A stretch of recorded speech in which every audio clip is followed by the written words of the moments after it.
Okay, well, so it's my turn. So good morning, everyone. I see almost the empty meeting room, but I don't will be sad, so it's fine. Can you hear me, please? Can you give me some feedback?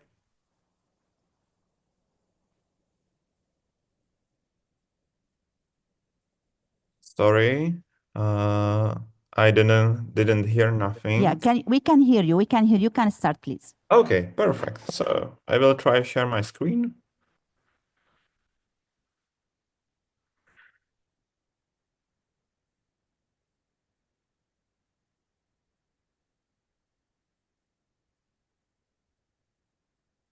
Share one, and I want like to share this one. Come on, and I need to make the presentation mode and oh my gosh, yeah, from the beginning. Hello. Provided monitoring. Okay. So, are you seeing the presentation right now?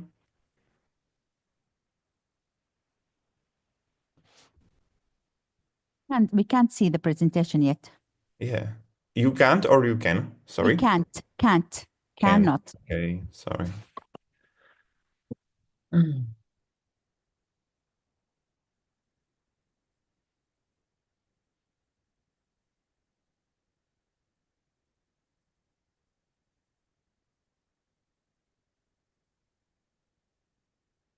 Yes, okay, we can see it now. Thanks. Yeah. And you can see the full screen or just the half of them, just half of them. Right now it should be Yes, better. now, yeah, one screen now. Okay, perfect, amazing. So let me introduce myself. I am Martin Fiala and I'm from Czech Technical University in Prague. And also with my colleagues, we are in the laboratory of the ground sensing technologies. And our main research area, it's like the smart transport and the traffic system. And today I would like to introduce you briefly the result of our new research paper. Well, like the main topic, it's like try to evaluate the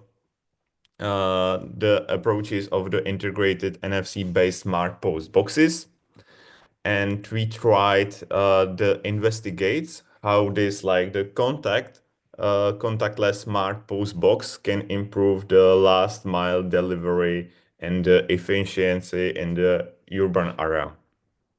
So we like uh, take two rounds of the collecting of the datas in the Czech Republic in the year 2019 before the pandemic, and then also after the pandemic in 2024. And we tried to evaluate these datas like from the economic, logistic, and also environment impact to the republic. So, and I think that like our technology, not our technology, like our methodology and our concept, it can be like also transferable and applicable on your like the data set from your from your country. Okay, well, at the beginning, let's make some very smooth state of the art. Uh, I know that the situation around the world can be a little bit different, so I would like to just share something about the situation in the Central Europe. Uh, like I spent some time in the Finland, and in the Finland I met this smart autonomy messenger car, or also we know the drones for the last mile delivering in the cities. But these days it's just still the something like the proof of the concept. It's not still the solution on the regular basis.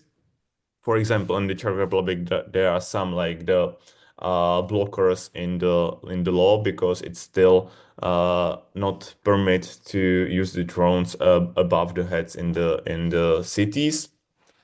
So this is some like the out view to the future.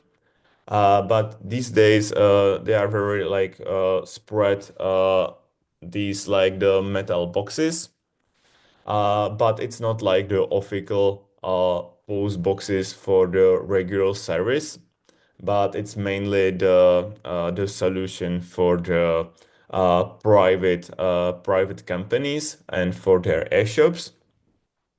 Like these days they are like on the streets this like post boxes like from the 10 brands, so you can see like almost the forest from these post boxes on the Czech streets in the cities. But there is the problem because every of this company uses like a different system to opening the post box. So sometimes you need some passcode, and for next time you need some like the special hardware key to open the post box. So it's very like the complicated, and it's not efficient, and also it's not so secure. So I would like to introduce like our concept. We tried to design it the smart post box for the Czech Post, which is like the nation post services company, and we tried to design the box not just for the receiving the packages and the letters and these so small pieces of things, but also for the sending them. And we put it in it like for the opening the system, the technology which is based on the RFID system. We are like concrete use the NFC. So it was designed mainly for the like the seamless urban integration, because you have uh something which is like in front of the every of the house. So you can make the like the network of this smart post box and use them, for example, measure the quality of the air or the humidity, or also the utilization of this whole like the post like the services.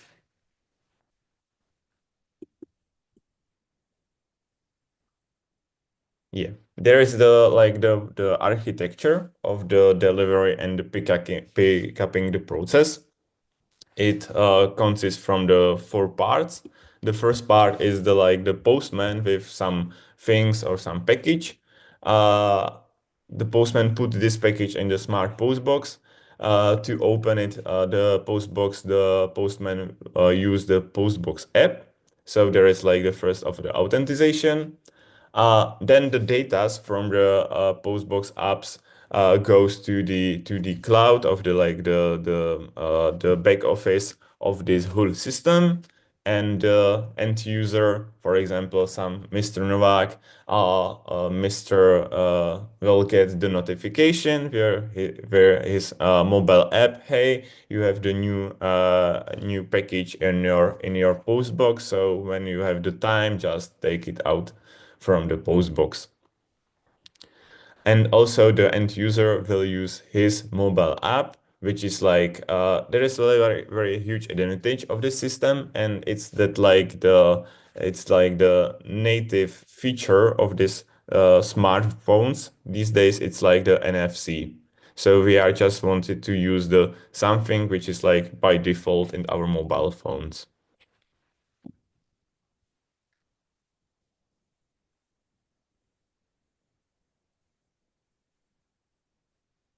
Okay, so this like the second part of the presentation will be for the main relevant like the outcomes for our survey.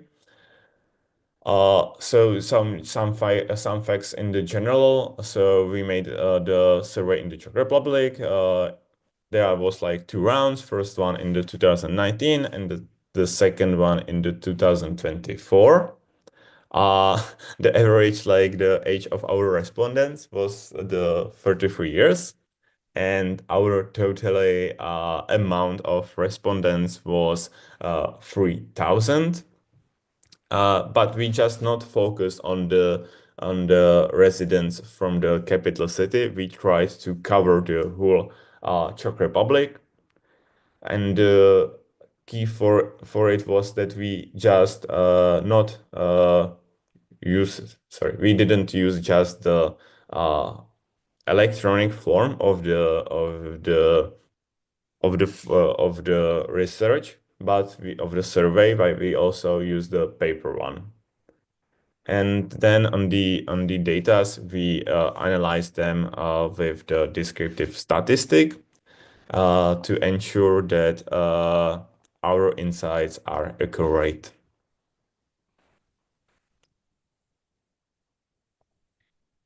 Well, so the first our result is that there was like a little change in the like the positive perception about this like smart post boxes in the citizens of the Czech Republic.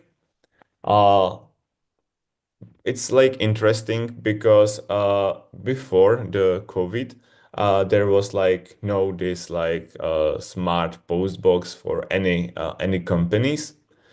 So on the left side there is like the the picture of the typical Czech street, so you can see post box like almost everywhere, and everyone has like a different color, and it's like very like we can also some like the architecture problem or something like that, but it's not the not the topic of this research. So although there was like very huge penetration of this the smart post box, so the people still willing have to own they own smart post boxes because these post boxes are like mainly on the street, and uh it's like the post box for a lot of people. But our like concept is that you will have your own smart post box on in front of your house. So you don't need to make the way to the city to take your package from the this like the smart boxes.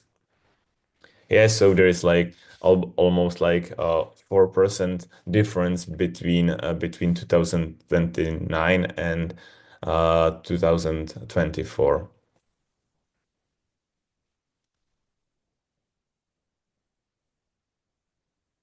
The second like the mainly result for our research is that we can very increase the operational saving if everyone will have this smart post box in front of their houses. Uh, because these days in the like the regular situation, the postman will make the round around in the village, and if you are not in your house, so you will try to get your package like the next day and something like that. So it's not very efficient. So if you have the this like smart post box in your house, so there is like completely like it's sure that there will be something that the postman can like put the package in your post box like every time, so we can avoid the like the false deliberation of the package. It's like one thing that we can save the money that we have very effective delivering. And the second thing is that the people don't need to make their ride to the post to take their packages. So from like the higher perspective, we can like save some emissions from the cars, and also there is like higher higher chance of the accidents. And also you can see on the graph that there is like a growing trend in the like the possible savings, because we also count in the economic evaluation of the on the inflation. And there was also another situation because in Czech Republic there was some like the closing of the post box in the small villages. So also the waiting time in the line, it's like get bigger. So it's like one of the fact why the operation it's like higher than in 2019.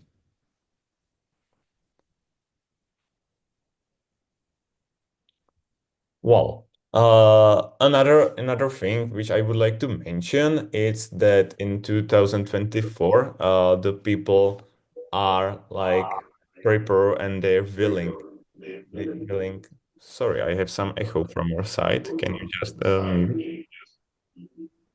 mute side a little bit? So there are people are like wanting to rent the smart post box, so they don't need to purchase them in one for one bill. So there's also some movement between 2019 and 2024. Uh, and I think that also for the business case, it's like better to have the rental models, not just the ownership of the post box.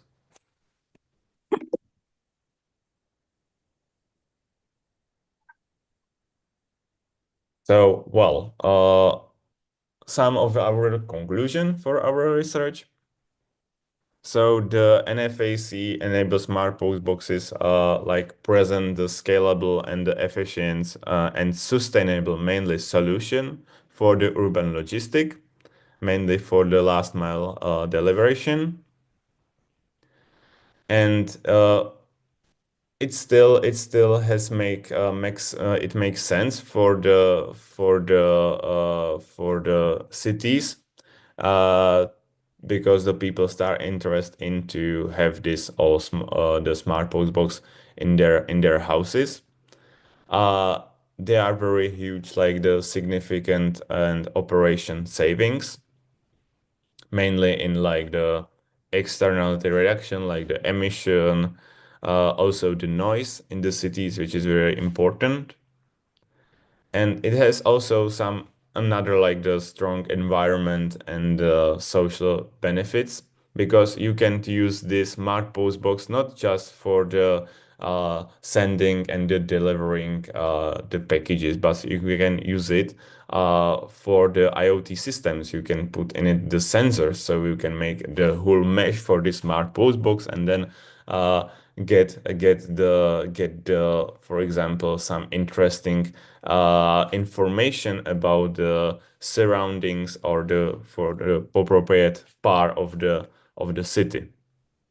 So our main goal is that we like recommend for the checkpost to still it makes the sense to invest in this smart post box concept and try to distribute the smart post boxes uh, to the citizens, and in the next year for like make the whole project like more profitable, it's recommended to, for example, on the data on the utilizing of the post box to for example make some agreement or contract with the third part companies to be also can use this smart post box. Well, okay. I just try to check the clock, and I think that my time is over. So thank you for your attention, and please feel free to ask any question.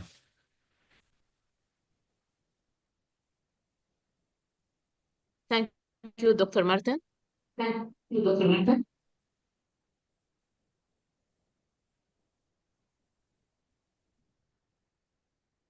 Hmm.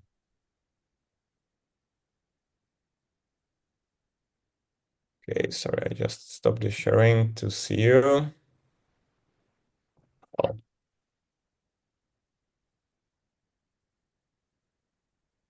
Thank you, Dr. Martin. Any question? yeah, I'm prepared from them. Thank you.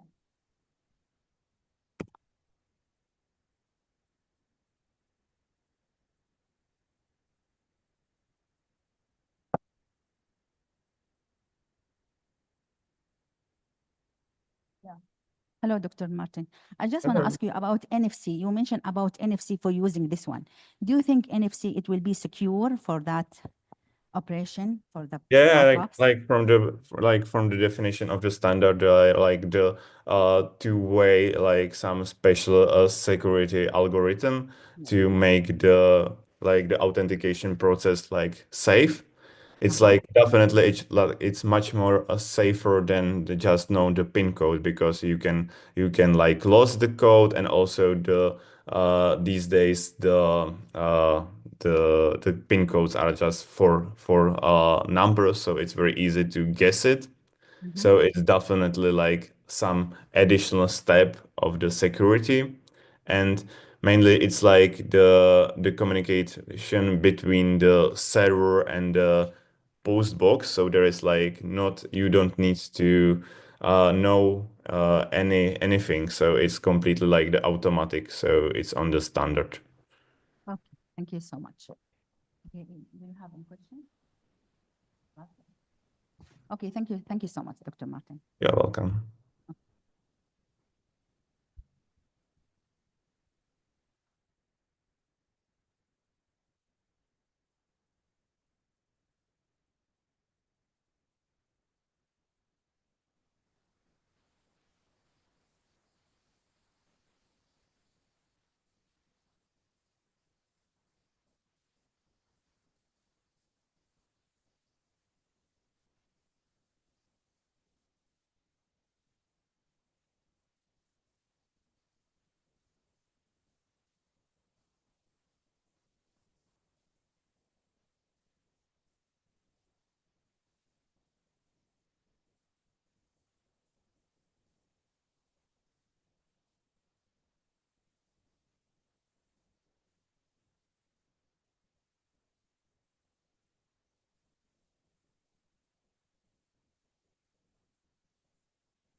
Okay, may I start?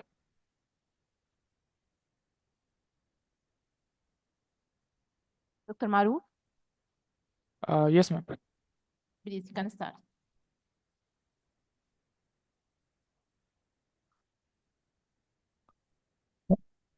Share your presentation. Okay.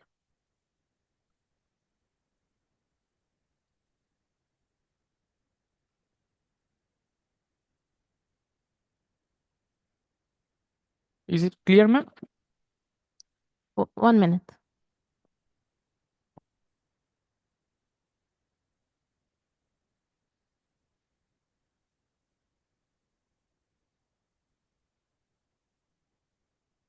Did you share your screen? Yes, ma'am. Can you? Okay, because I can't see it now. I can't. Can you share it, please, again? Okay, I ma'am. can see it. I can see it. Okay, why is it- So I think that in the Zoom, the sharing is working. Oh.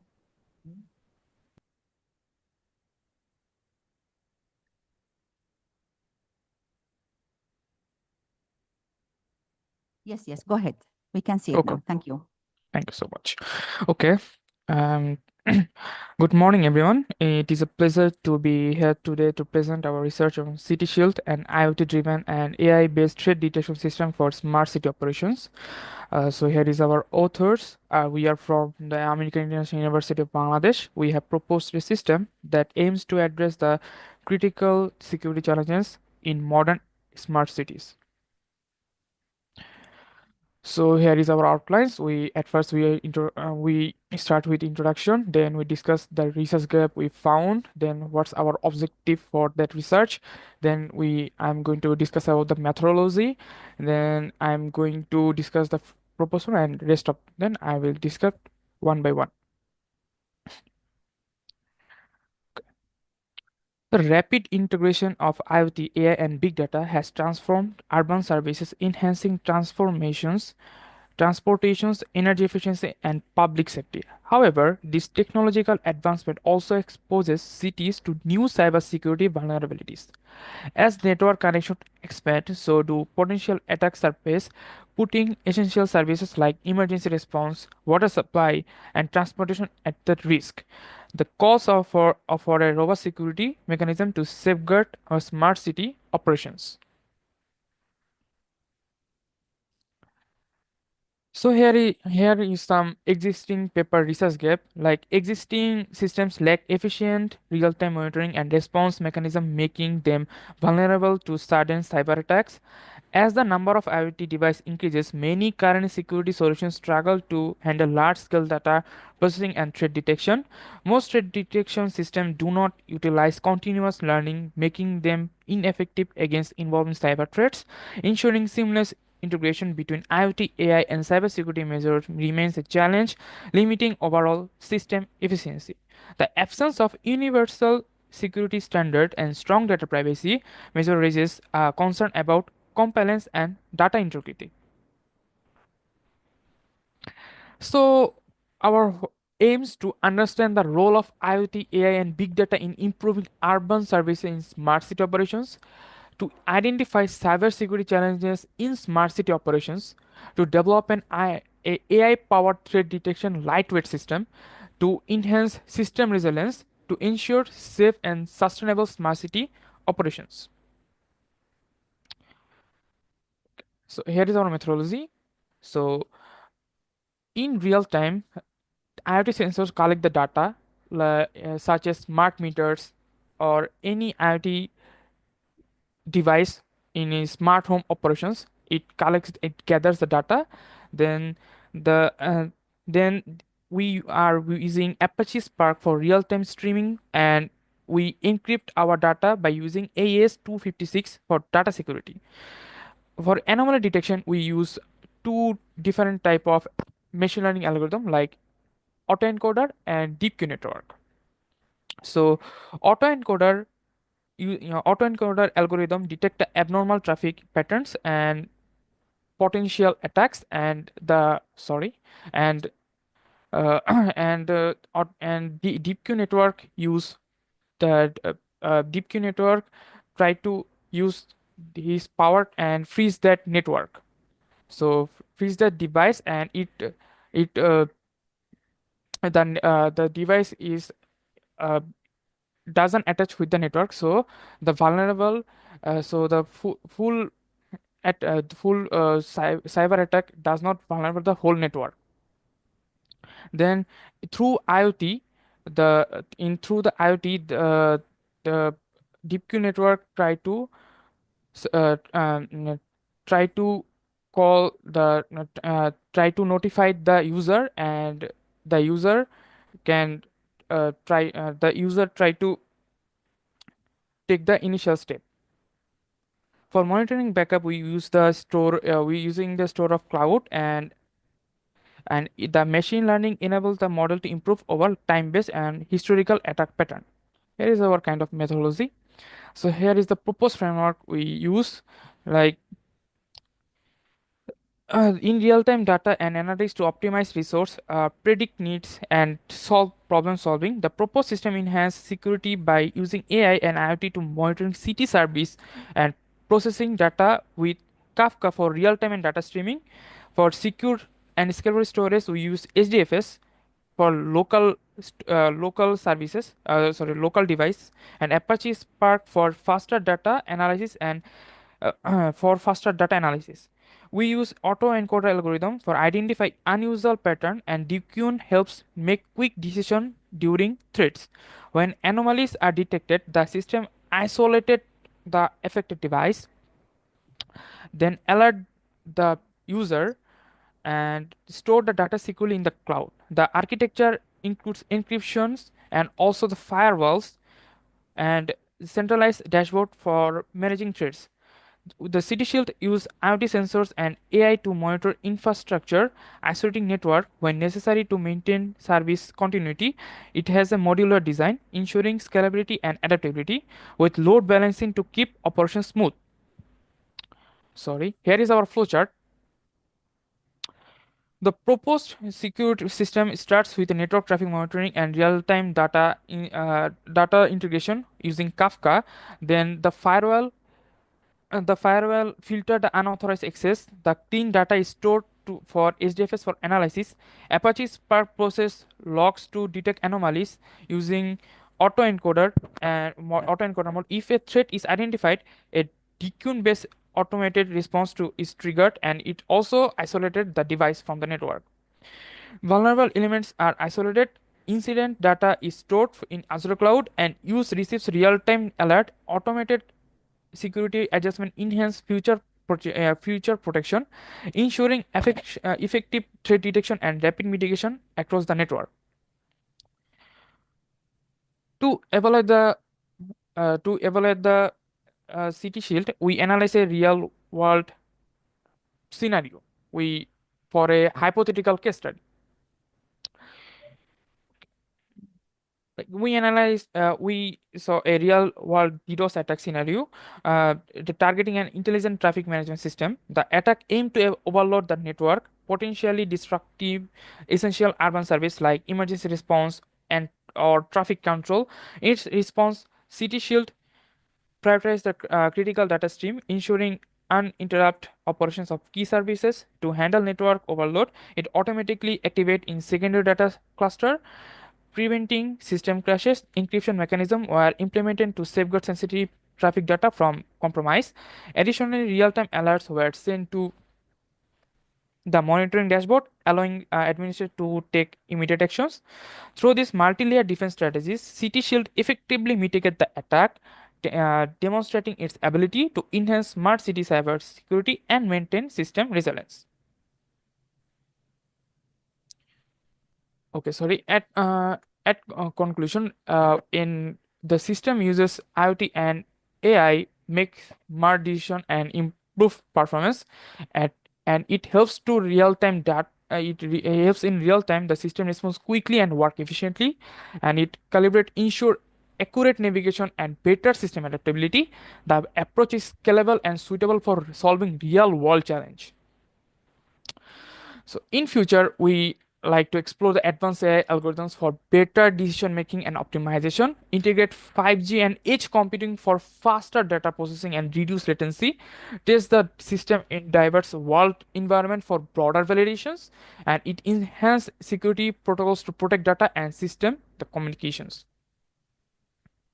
So as smart cities evolve, the cybersecurity infrastructure must involve with them. We believe City Shield presents a scalable and an effective approach to safeguarding urban environments from cyber threats.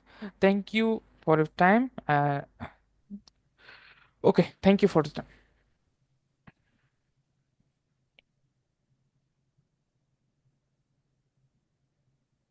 Thank you, Dr. Maruf.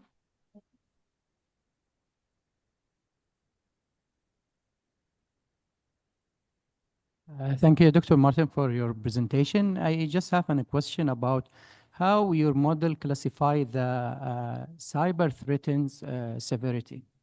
Okay.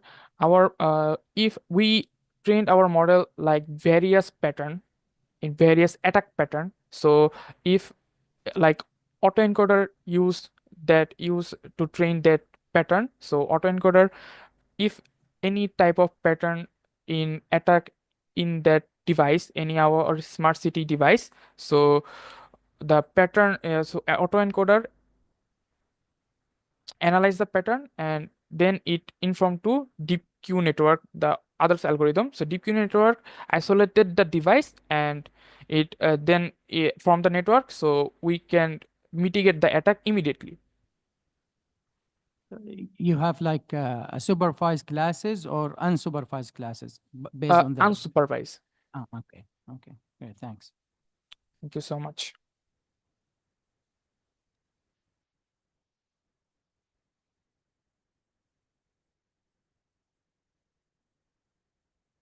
Thank you, Dr. Maruf.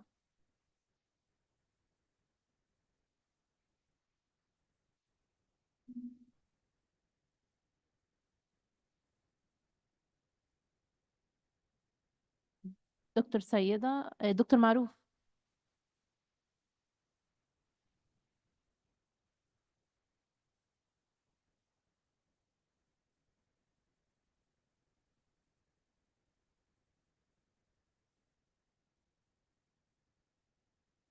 Yeah,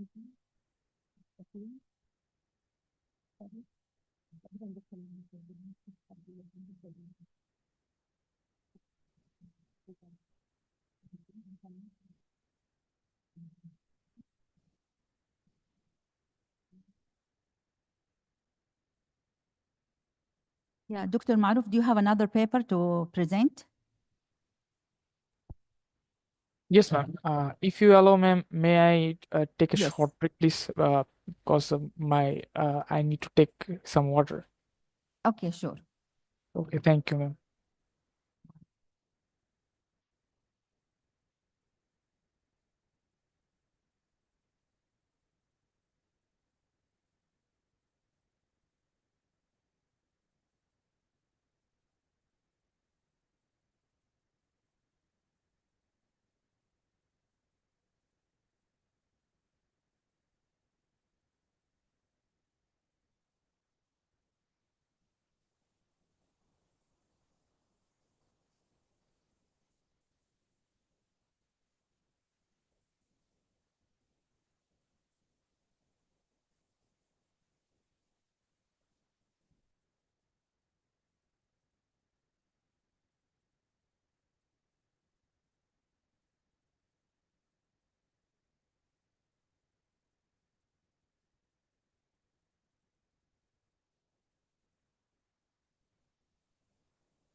Sorry, ma'am. May I start? Yes, you can start. Can you share, please, your screen? Okay, okay.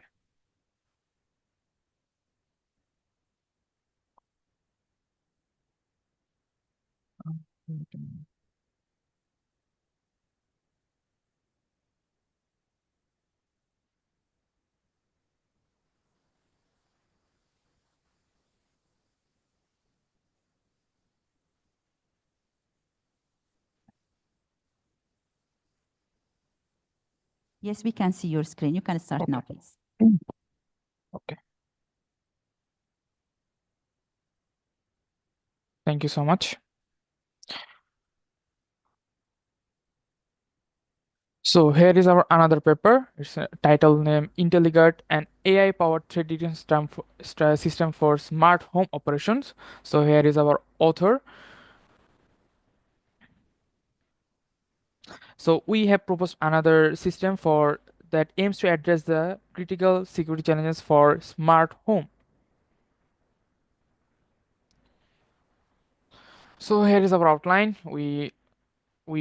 I'm start with the introduction and I discuss about the existing paper research gap, then what's our aim and what's our research objective, then I discuss about the methodology, our system architecture, then the proposed outcome, proposed framework, then rest of I discuss one by one. So okay, at introduction, smart home challenges various cybersecurity vulnerabilities, then the lack of real-time threat detections and dynamic response mechanism. The in For home safety, these technological advancement also expose the home to new cybersecurity vulnerabilities as network connection expand. So the potential attack surface, putting essential service like home operations, then other home appliance at risk. This calls for a robust security mechanism to safeguard our smart home operations, and it needs for advanced adaptive security solutions and incomparative AI-driven detection and cloud-based resource. Our proposed smart home system, it's used by AI-powered lightweight threading system and with Azure Cloud and Google BigQuery, and for continuous monitoring automatic system updates I use and for mobile notification for user alert. Okay, here is the research gap. The existing solution cannot adapt to evolving threat in real time dynamically. Inadequate threat detection for IoT devices and scalable and efficiency in cloud-based security is low. And integrate for machine learning with cybersecurity I cannot see much work, and the lack of standards for smart home securities. So to so our aim to develop an adaptive security framework for smart homes to enhance device interoperability in smart home security, to design efficient security mechanism for IoT devices, to establish standardized security protocols for smart homes, to increase human device interaction to strengthen our security. Okay. In our system architecture design for smart home, in first in physical layer we integrate all the connected smart device such as sensors, then cameras, then smart home appliance to gather the data. Then for in communication layer we ensure that secure and reliable data exchange through encrypted channel. Okay. Then in our security layer, we provide authentication, authorization, and real-time monitoring for device for potential threats. And in our cloud platform, we is act as the central hub for the data processing, analysis, and decision making. So in our workflow for threat detection and response, for data collection, the smart devices continuously collect the environmental data, user data. For anomaly detection algorithm monitored, we use autoencoder, and for suspicion pattern, and for threat analysis, the data is analyzed to identify potential security threat using machine learning model for this behavioral analytics. For response and mitigates, we using detecting a threat, the system initiates and its automatic response, and it automatically notified the user through IoT, Internet of Things. So here is a smart home system architecture. So smart home, there is a lot of IoT device like lock, smart lock, then smart door system, then smart camera, etc. Then we use Google BigQuery for uh, enhanced and faster data analysis. The data is then the data is going to cloud for storing the data. If in further we can use, or further we can check how the storing data, then we use for transport layer security for encrypted or the privacy channel through smart home to Azure cloud. Then we use our AI threat detector, like we combine two key algorithm. One is autoencoder, this is better than others algorithm like isolated forest or random forest for detection anomaly, and we combine this autoencoder with DeepQ network for the device isolating, and it's for mobile response. Then we use Azure firewall for existing for filtering the data, so as like no unauthorized access can access the our smart home devices. Then we for user notification we use a lightweight mobile apps. So here is our proposed framework. We try to work 5 major cyber attack for smart homes, like if hackers try to attack in 0 day for or some things like man in the middle, the attacker cannot use man in the middle attack for the transport layer security encryption. For then we used the Azure firewall, so it helps to it helps for unauthorized access or any type of SQL injection. Then if any 0 day attack hackers do, then our autoencoder detect the anomaly, the pattern of the anomaly. Then the DQN isolate the device from the network. then and through the through the IoT, it going to the cloud. Then in for the cloud, it's then DeepQ network update the protocol for firewall. Further, no one can attack anytime. Then our in through the cloud, the user will notify it. So we try to elaborate the proposed framework with a case study in a scenario like a smart home system with IoT device integrated with a cloud platform face security concern due to a cyber attack. So here is the actions. The IoT device vulnerability assessment, it detect the vulnerable pattern, and then it's try to communicate with the cloud. In through cloud, the user get notified. And for management and monitoring, the centralized security dashboard for real-time monitoring and automatically trigger a response in case of detect all type of threats. Then continuous data flow from IoT device to ensure all type of device were functioning correctly and also securely. So here is our conclusion and future work. The proposed system addresses key security concern in smart home IoT environments, and the implementation of IoT-enabled smart home system brings convenience and efficiency. So in future, we try to work in advanced machine learning work or in advanced in deep learning work for further enlargement or in further home operations. So it we like to continuous research in needed to enhance the security measure of for IoT device in smart home operations. Thank you so much.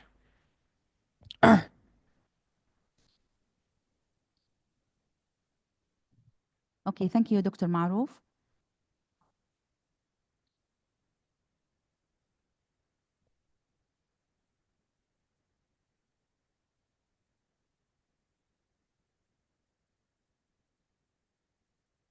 Thank you, Dr. Martin, for your presentation.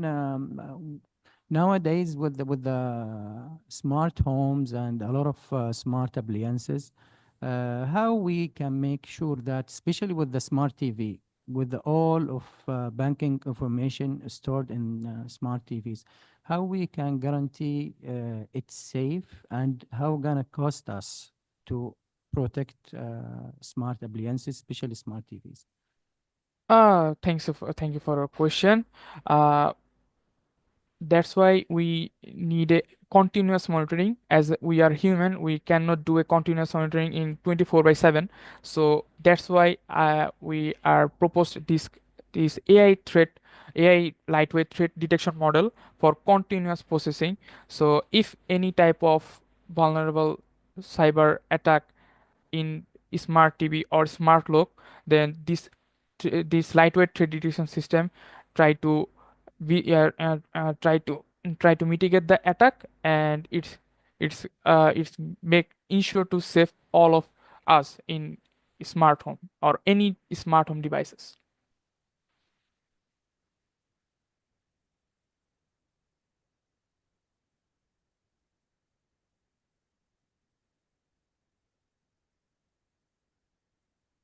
Okay, thank you, Dr. Maruf, for your presentation. Thank you so much. Thank you so much.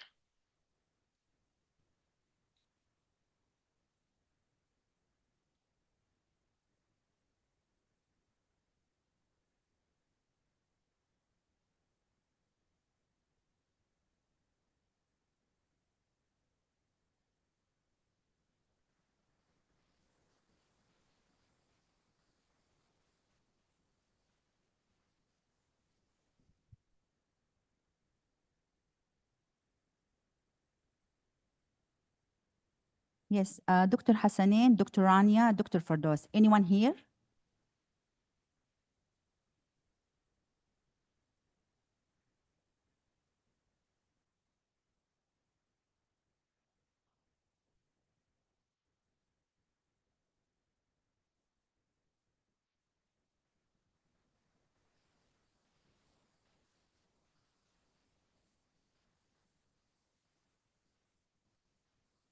Either Dr. Hassanin or Dr. Rania or Dr. Firdaus to start?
Again, Dr. Hassanein, Dr. Rania, Dr. Firdaus.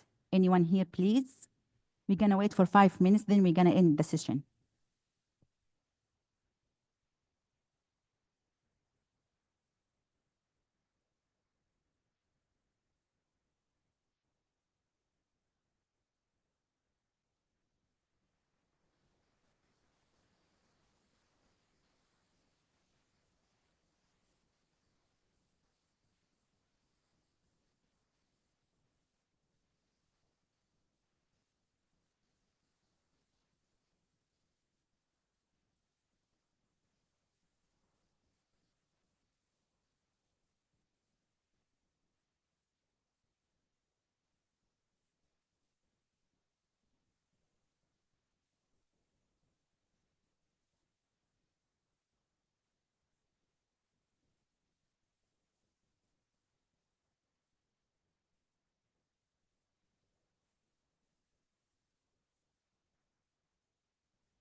We have a break now. At 10:30, we will come back.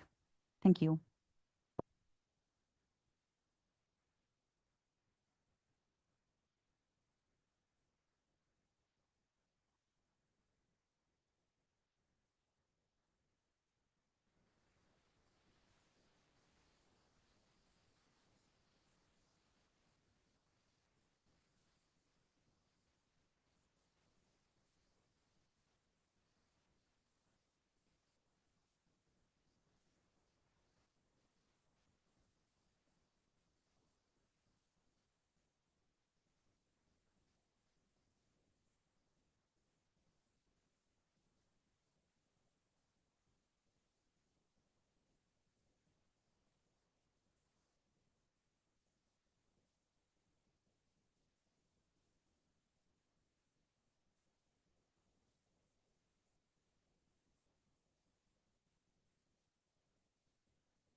No, not yet. I'm not starting yet.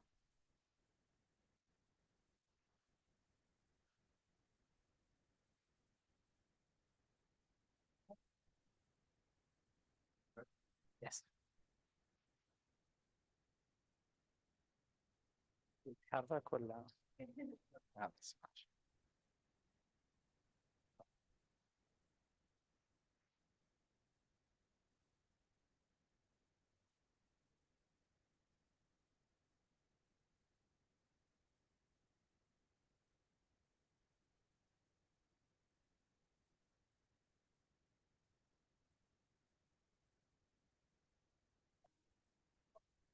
Second session.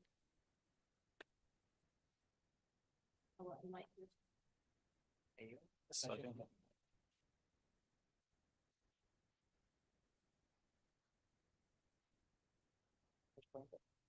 لا.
واضح الصوت؟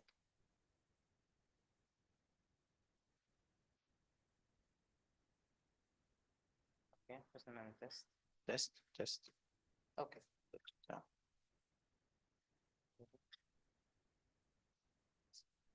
Okay. I just want to the battery was low. For this? No, for the pocket one. No worry, I'll change the battery. Camera might be on.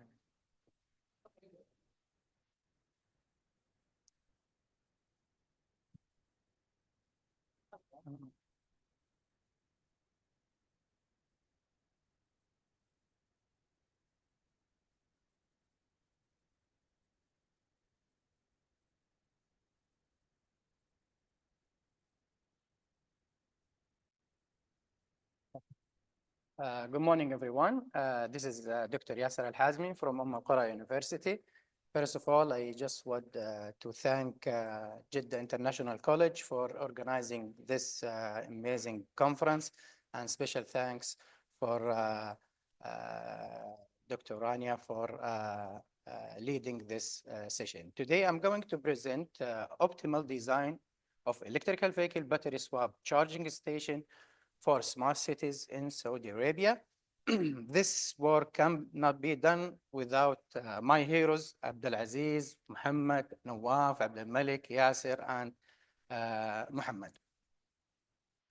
The outline of this presentation, I'm going to talk about the importance of electrical vehicles in smart cities, type of charging stations, what is the swap station, challenging facing charging station, and the research objectives and research method, also the data collection, discrete event simulation modeling, case study and result, and I will wrap up with economic study, discussion conclusion, and future work. First of all, what is the component of smart cities? Most of smart cities should have smart grid, smart home, renewable energy integration, distribution intelligence, and efficient operation center, and definitely intelligent infrastructure for transportation. When we talk about smart cities, what do we mean by smart?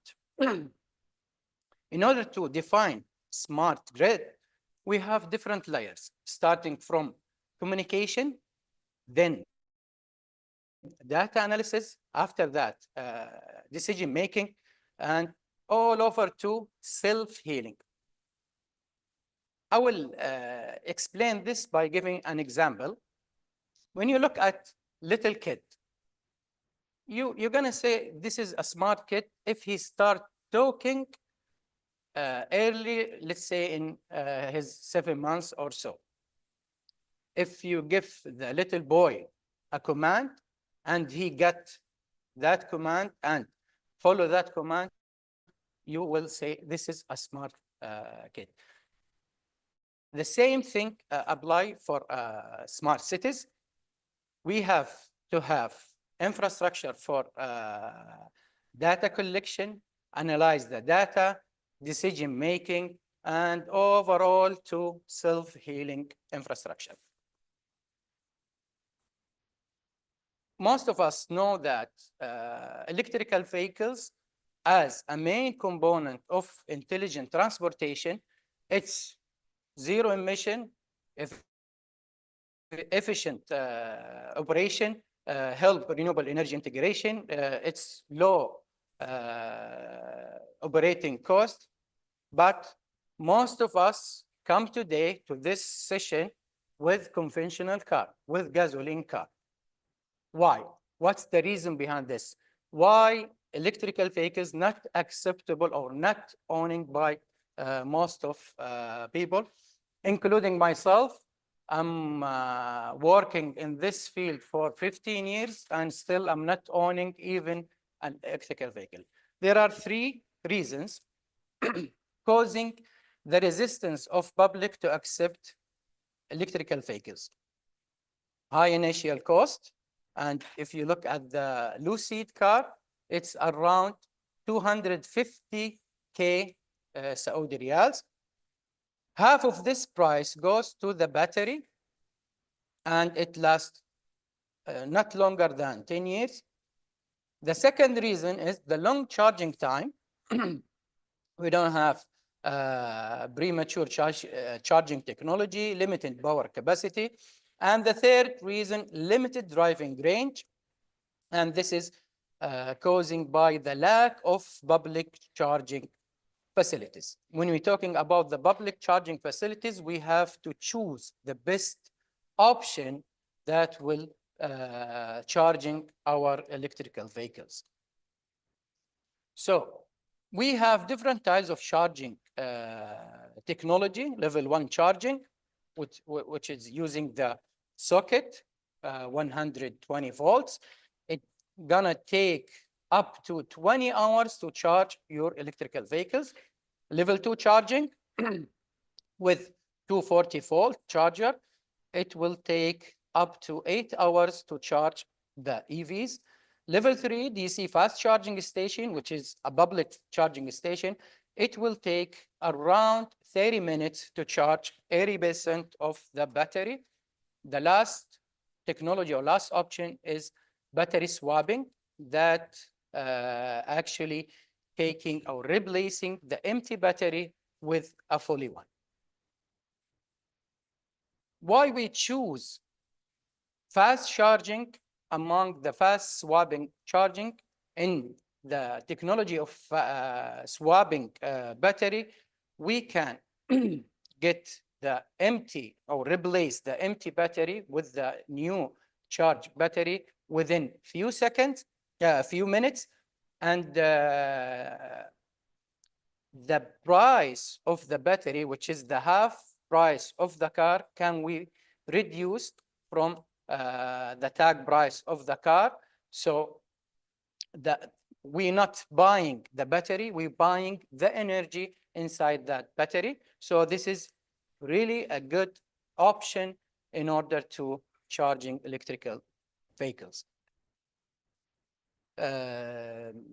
Quickly, the battery swapping station, it's not something new. It's starting from 2000.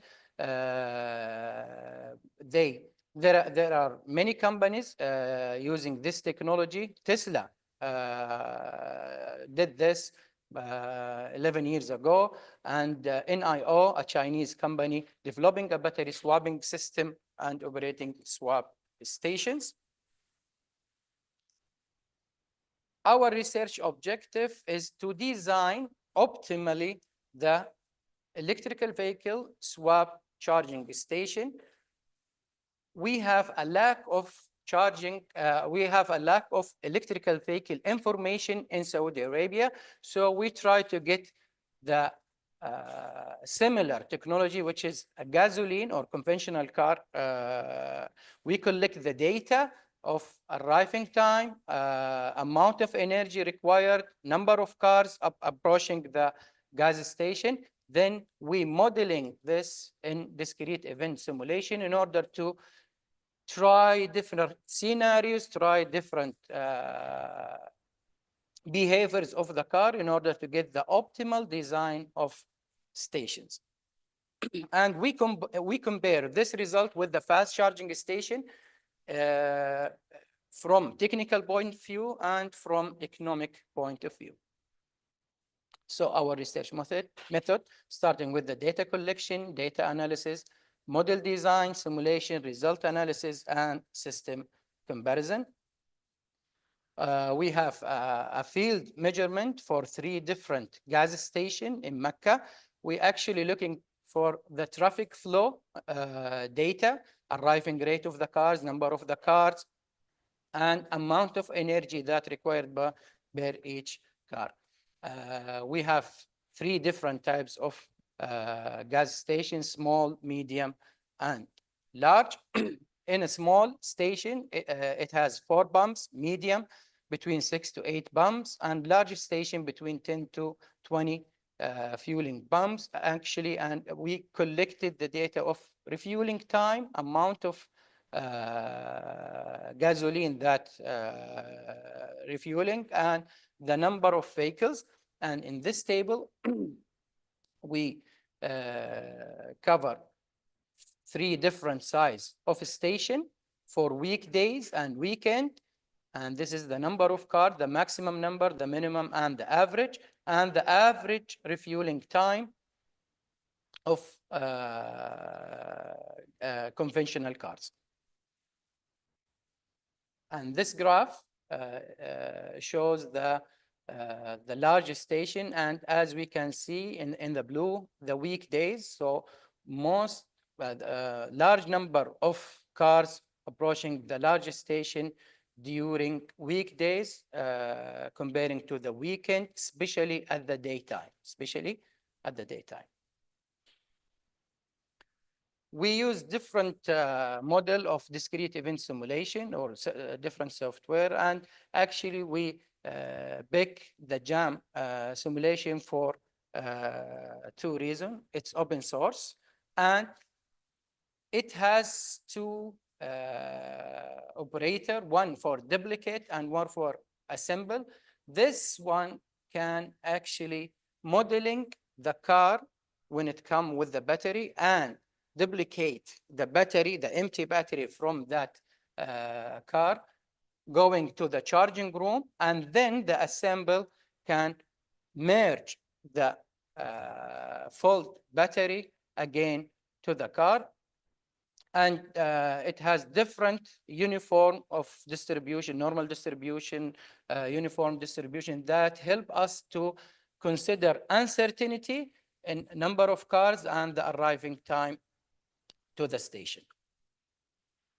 We model the electrical vehicle fast charging station in discrete event simulation. Actually, the car will come to the fast charging station. If the plugs or the charger is full, it's gonna be wait in the queue. If not, it will approach to the empty charger and the charging process will start. This is how we model the fast charging station using discrete event simulation. When we model the swapping station, we have some assumption, especially this one. The whole process should be less than 6 minutes. This is as a condition for quality of service. The energy efficiency should be 98% or more, limited impact on electrical grid, and the charging time, the offline charging time, it's between 2 to 5 hours. And this is the model of EV battery swapping station in discrete event simulation. And as we can see, there is charging room over here. This is the queue or the robotic arm to remove the battery from the car and transfer it to the charging room. The car will go to the another robotic arm to merge the fully charged battery to the car again. We start with similar number of bumps as a robotic arm, 4 for the small, medium 6, and large 20.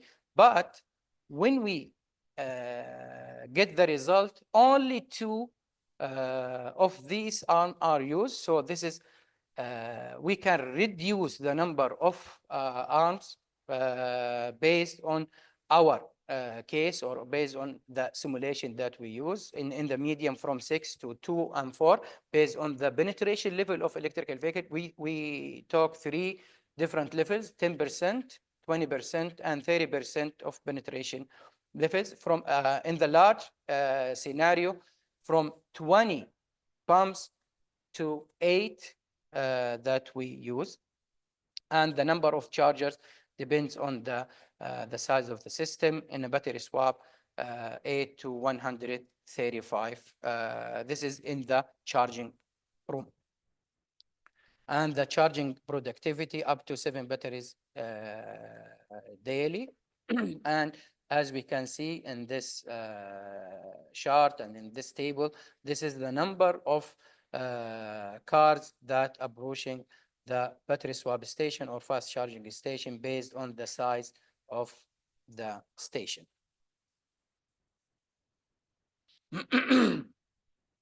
An important point is to design the stored batteries. So in a small station, we need from 20 to 45 batteries. In a medium, we need from 40 to 75 batteries in storage. And in a large case, we need from 80 to 120 batteries. This is regarding to the penetration level of electrical vehicles. In this graph, we estimate the load profile of small charging station. As we can see, this is the fast charging station, and it's totally big difference between these 2 graphs. And this required up to 400 kilowatt, where the 30% swapping station required only 150. In the largest station, the fast charging station required a whole transformer, 1040 kilowatt. So this is a new transformer, distribution transformer, a new infrastructure. So this will stress the electrical grid. However, when we use the swap station, only we need 400 kilowatt. So this is acceptable with the distribution transformer. From technical point of view, if you look at annual electrical losses, when we use fast charging station, it's up to around 600,000 Saudi Riyal annually. However, when we use the swapping station, it's up to 55,000 Saudi Riyal, when the penetration level up to 30%. And at the efficiency point of view, using fast charging, it's the efficiency, it's 71.5. When we're using the battery swap station, it's around 98%. So in conclusion, there is a lot of advantage of battery swapping station, reducing charging time to just a few minutes, enhance efficiency and support sustainability, which is in line with the Saudi vision. Challenges: need for robust infrastructure that help the swapping station, and also public acceptance of the idea of battery swapping technology. For future recommendation, researching for new techniques that reduce the battery charging time, or developing station to improve performance and efficiency. Some future work, actually, I'm going to close this presentation by saying there is a company in Saudi Arabia. It's called Electrical Vehicle Infrastructure Company, which is owned by BIF. This company can collaborate with another company like Lucid KSA to make the dream of swapping a station come true in Saudi Arabia. This is our references. Thank you for listening. Any question?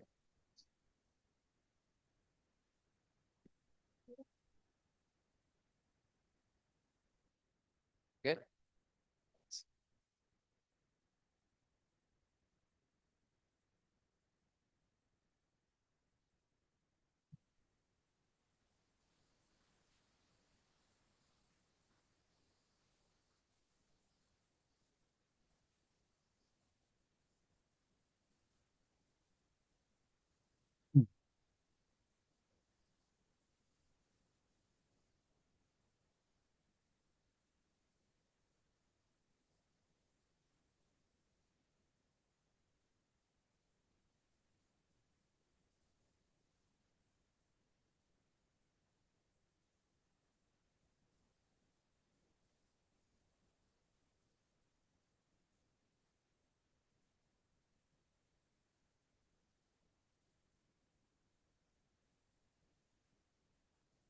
So are we accepting questions for the first presentation, or shall the second presenter go with its work, with his work?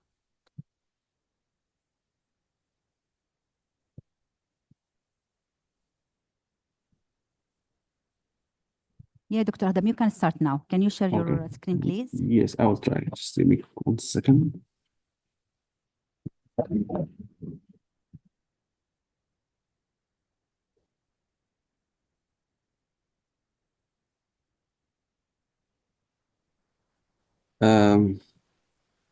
So good morning, everyone, and thank you for being here today. And my name is Adham El-Malki, and I am excited to present our work titled Novel AI Genetics Algorithm for Renewable Bioenergy Generation in City Centers.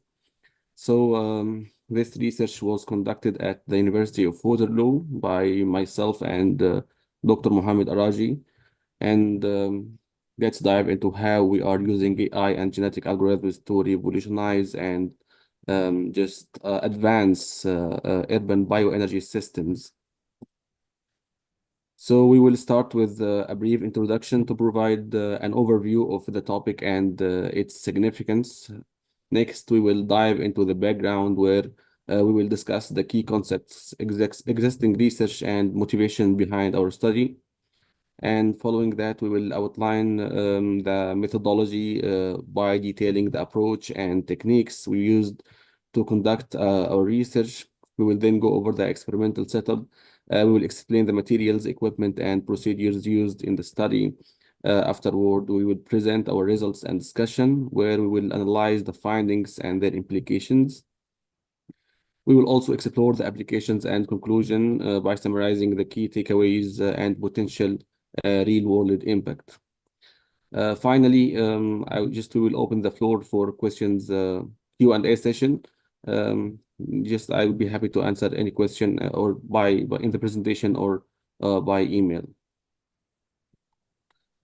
So just briefly for the introduction, we just all know that urban areas are facing significant challenges in meeting energy demands while mitigating climate change. And our goal is to transform cities into net energy producers by integrating renewable bioenergy systems into urban infrastructure. Specifically, we focus on optimizing these systems using AI-driven techniques to improve efficiency and reduce computational time. Like, let's start by a brief overview of PBRs and the origin of these PBRs or photobioreactors. PBRs were first applied in Hamburg, Germany in 2013, almost like 11 years ago. And since then, the technology has been widely adopted across the world and was applied in France, Ireland, and UK.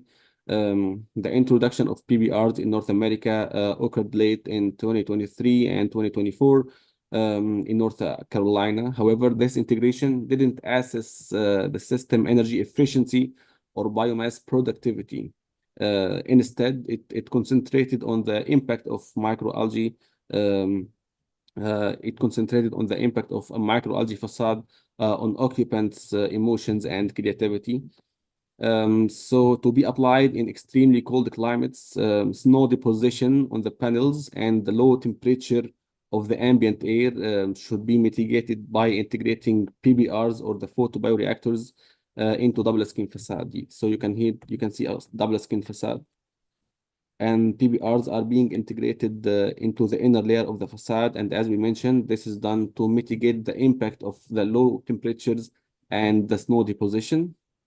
And this was introduced as a concept by Dr. Araji and his team in 2019 and was fabricated in this work recently in 2024 and early in 2025 this year. We can see here some possible integrations of PBRs into double skin facades, and such integration can overcome snow deposition and decrease the impact of the low ambient temperature. So here comes the question of what's the BPR or what are the photobioreactors. So to have a better understanding of PBRs, just let me highlight 2 points. The first point is related to the definition and benefits of PBRs. PBRs are made of closed vessels, similar to the one we are having here.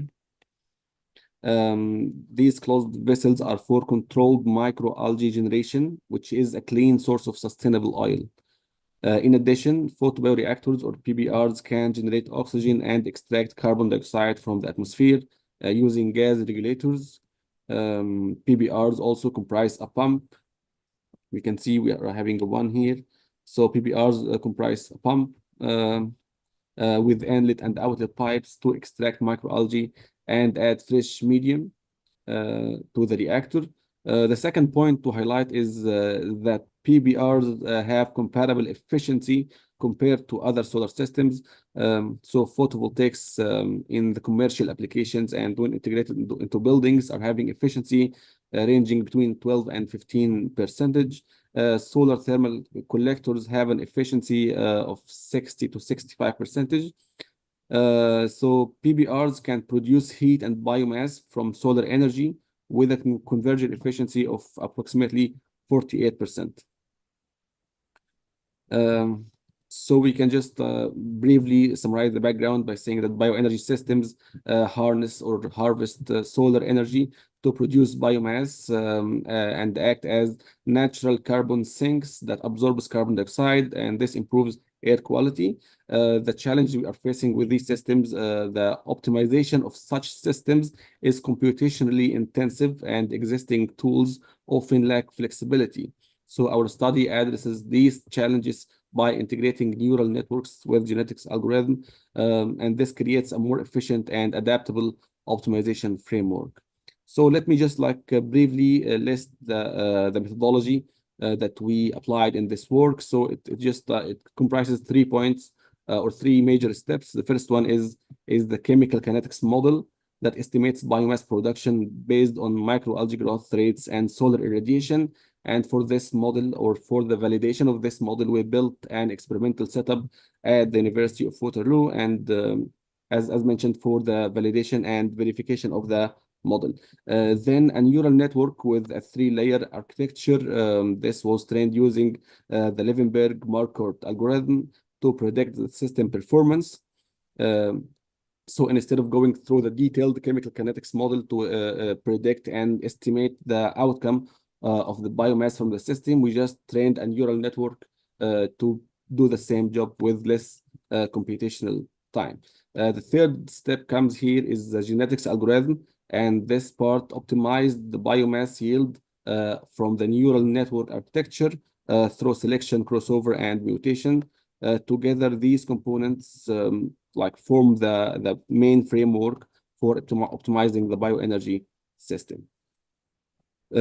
So our experimental setup was located, as mentioned, at the University of Waterloo, particularly in the School of Architecture in Cambridge.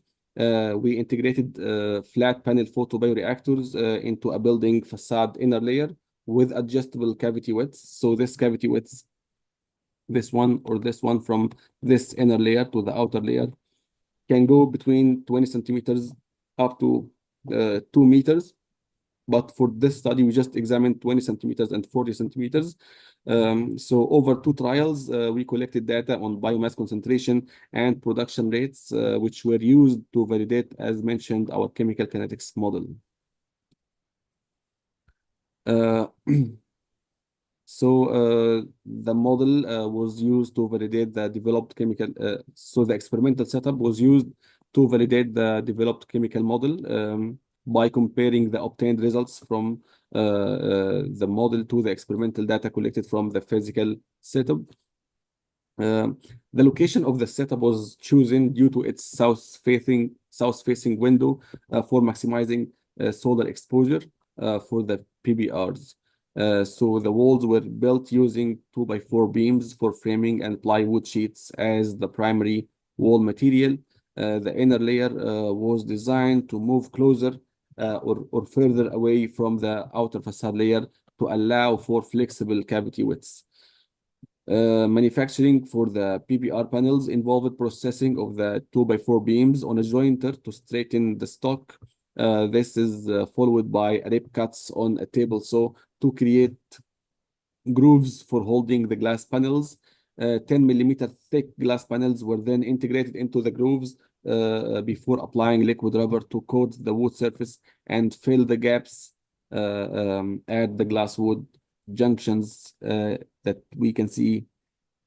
Like this is the glass sheets or glass panels, and this is the wood. There were like liquid rubber at the intersection to seal the materials and prevent water from leaking from the system. So for this system, we used Chlorella vulgaris as the microalgae strain due to its higher productivity.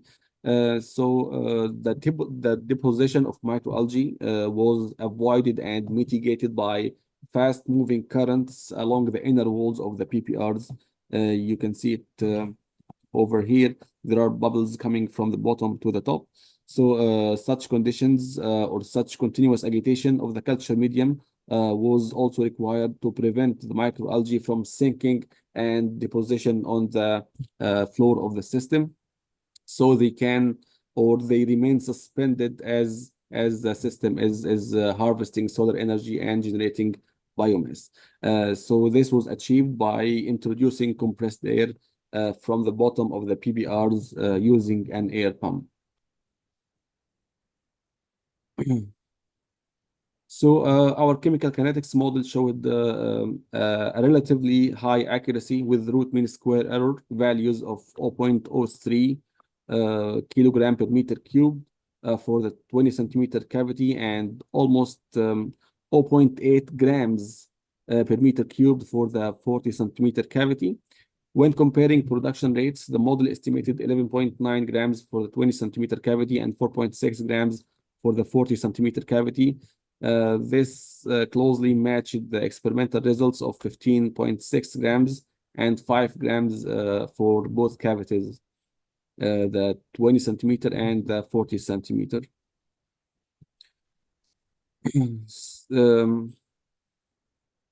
So data sets were then generated. The size of the data set had a significant impact on the accuracy of the neural network. We can just see from the figure on the left that smaller data sets with fewer than 100 points showed lower predictive accuracy.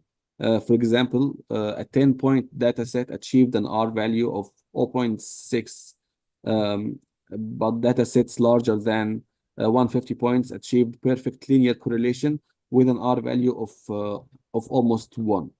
Training time increased linearly from 35 seconds for 10-point data set to nearly more than an hour for a 1,000-point data set.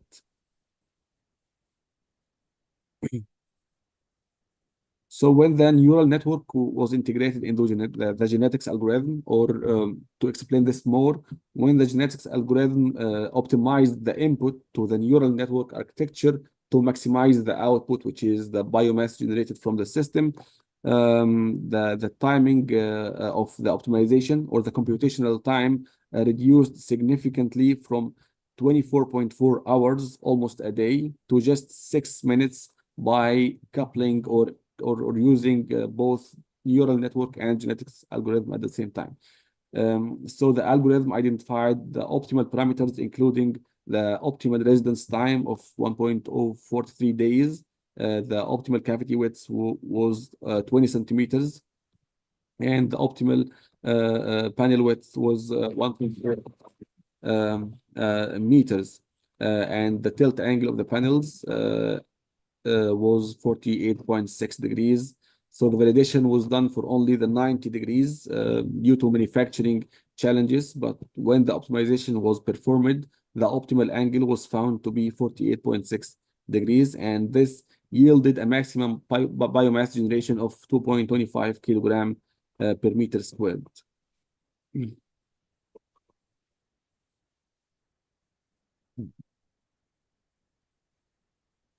So the integration of neural networks with genetics algorithm offered significant advantage. This included reduced computational time and high accuracy with larger data sets. However, smaller data sets required additional layers for improved accuracy, and further validation is needed for diverse data sets. And these findings highlight the potential of AI-driven optimization in bioenergy systems, as the one that we are examining in this study, which is the photobioreactor integrated into building facades. So this work has broad applications in urban sustainability. By integrating bioenergy systems into building facades, cities can enhance renewable energy production and improve resilience. Future research will explore additional neural network architectures and incorporate statistical validation methods to ensure robustness across diverse data sets. So to conclude for this work, we can mention that in conclusion, our neural network aided genetic algorithm significantly improved the efficiency of bioenergy system optimization. The approach managed to reduce the computational time and contributed to the sustainability in buildings designs and climate change mitigation. So this can be considered as a critical step towards transforming cities into net energy producers.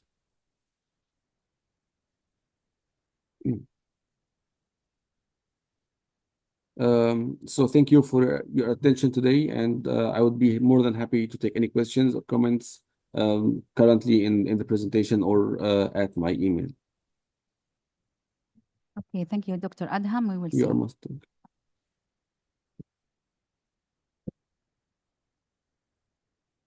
Okay, thank you, Dr. Adham, for your Thank you. presentation. Thank you. Dr. Omar, are you ready to start? Yes, let me share my presentation. A Okay, second. can you? Okay, sure.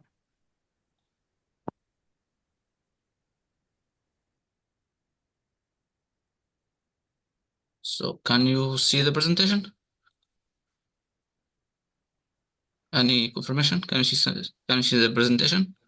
Yes, yes, we can see it. Okay, go ahead, please. Okay. Good morning, everybody, or good day.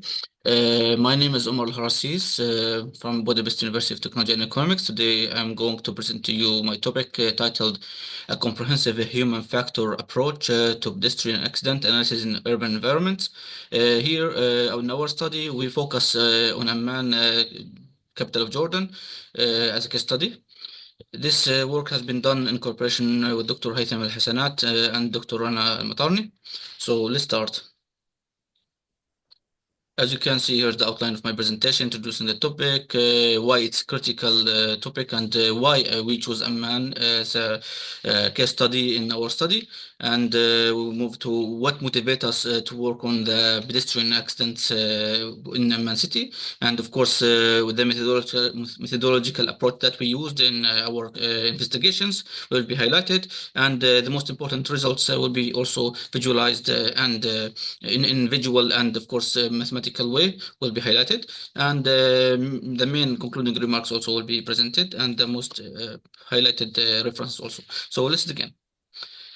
Pedestrian accident causes over 30% of road deaths in Amman City, and that, of course, mainly due to the road deaths due to the pedestrian accident.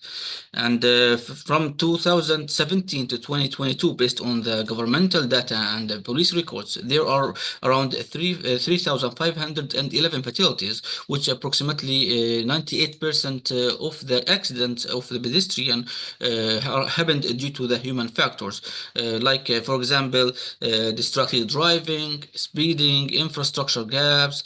And due to that, the infrastructure in Man City also show some challenges to be prepared, like the lack of sidewalks or crosswalks or traffic signals.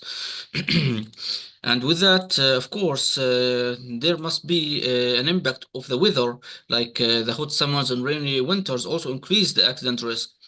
And of course, we need to highlight that the governmental efforts for expanding these pathways, for expanding the pedestrian paths, and adapting more technological affected traffic signals, or creating pedestrian only zones, and that in the meantime is more adapted, like creating, for example, Wakalat Street in Amman City, which was only for pedestrian accident. Now, regarding the motivation, what motivated us to do this article, pedestrian fatality is rising in an increasing way here in the city, and driven by distracted driving, speeding, and poor infrastructure, which leaves over more than 60% of the pedestrian feeling unsafe when they are crossing the intersections due to governmental records. And also we need to highlight the weather extremes also worsening this risk. We also highlight the governmental and the non-governmental works to improve the pedestrian zones and safety. However, human factor models here, we apply them to classify the pedestrian accident. Mainly, we focus on the human factor analysis and the classification system model, and the stamp model, and the Hodom matrix model, which is also taken from the domino theory model. And we classify the accident causes linking multiple factors like human, environment, and system risk. Also, technology aid safety for with the smart traffic systems and real-time application that are being used adaptively more and more today. A data-driven approach is also, we applied the random forest model to predict the injury severity to inform the urban planning for safer streets for future prediction of the accident. So regarding our methodology, we used firstly the data. We get data accident from the police records from 2017 till 2022, and it has a lot of factors. Based on these factors, we classify the data for human factor models. Firstly, here for the human factor analysis and classification system. This model adapted from aviation to road safety. As you can see from the Swiss cheese model in the left side, in the right side, it shows a different type of prevention levels, and if there is an error in each level aligned together, it will lead to an accident. So what are these levels? These levels are the unsafe acts, which is direct actions causing the accident, like distracting driving or speeding. A precondition for unsafe acts like environmental or physiological conditions, fatigue, or for the drivers, or poor road design. Also the unsafe supervision, like failure to oversight, the lack of traffic law enforcement, and lastly the organizational influences, like the policy and allocation of the cultural attitude, which is mainly here about systematic factors. So in details, this model is useful to understand how these individuals and these factors are contributing to the accident, or errors in each factor contributing to the accident.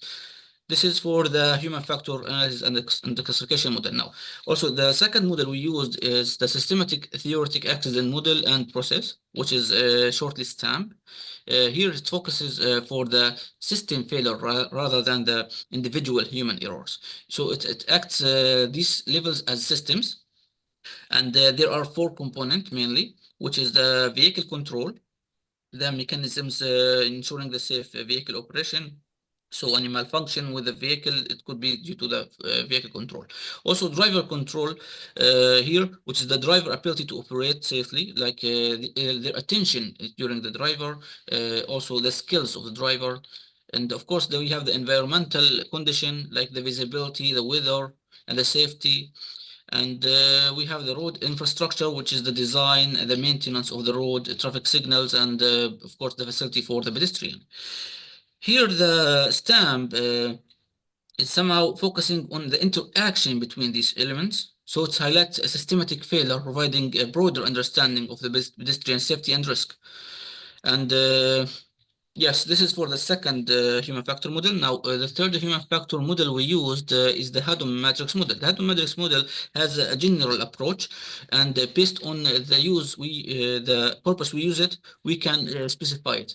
Mainly here, it's a structure approach to analyze the accident across three main phases, which is the pre-crash and the crash and the post-crash in case of an accident, of course. Now, within these three phases, there are also multiple layers, or there are also multiple factors affecting the accident for pedestrian. But mainly to describe each of these phases, the pre-crash leading to the accident, like again, the driver attention and awareness, the pedestrian behavior, and for the crash is the factor that occurring during the collision, like the speed of the vehicle, the impact of the angle, the design of the intersection, for example, and of course the post-crash, like the emergency response that after the crash happened, and the medical care, the time to the medical care.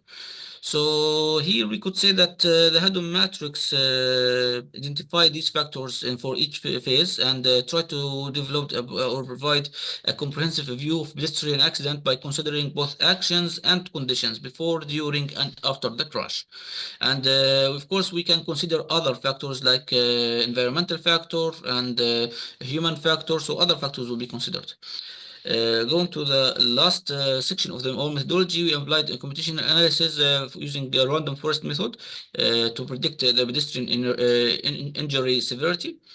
Key features used in the classification is the speed, velocity of the time of the accident, road type, what type of the road, is it two side, one side, is also is it cemented, paved, or is cemented, sorry, or paved or unpaved, also.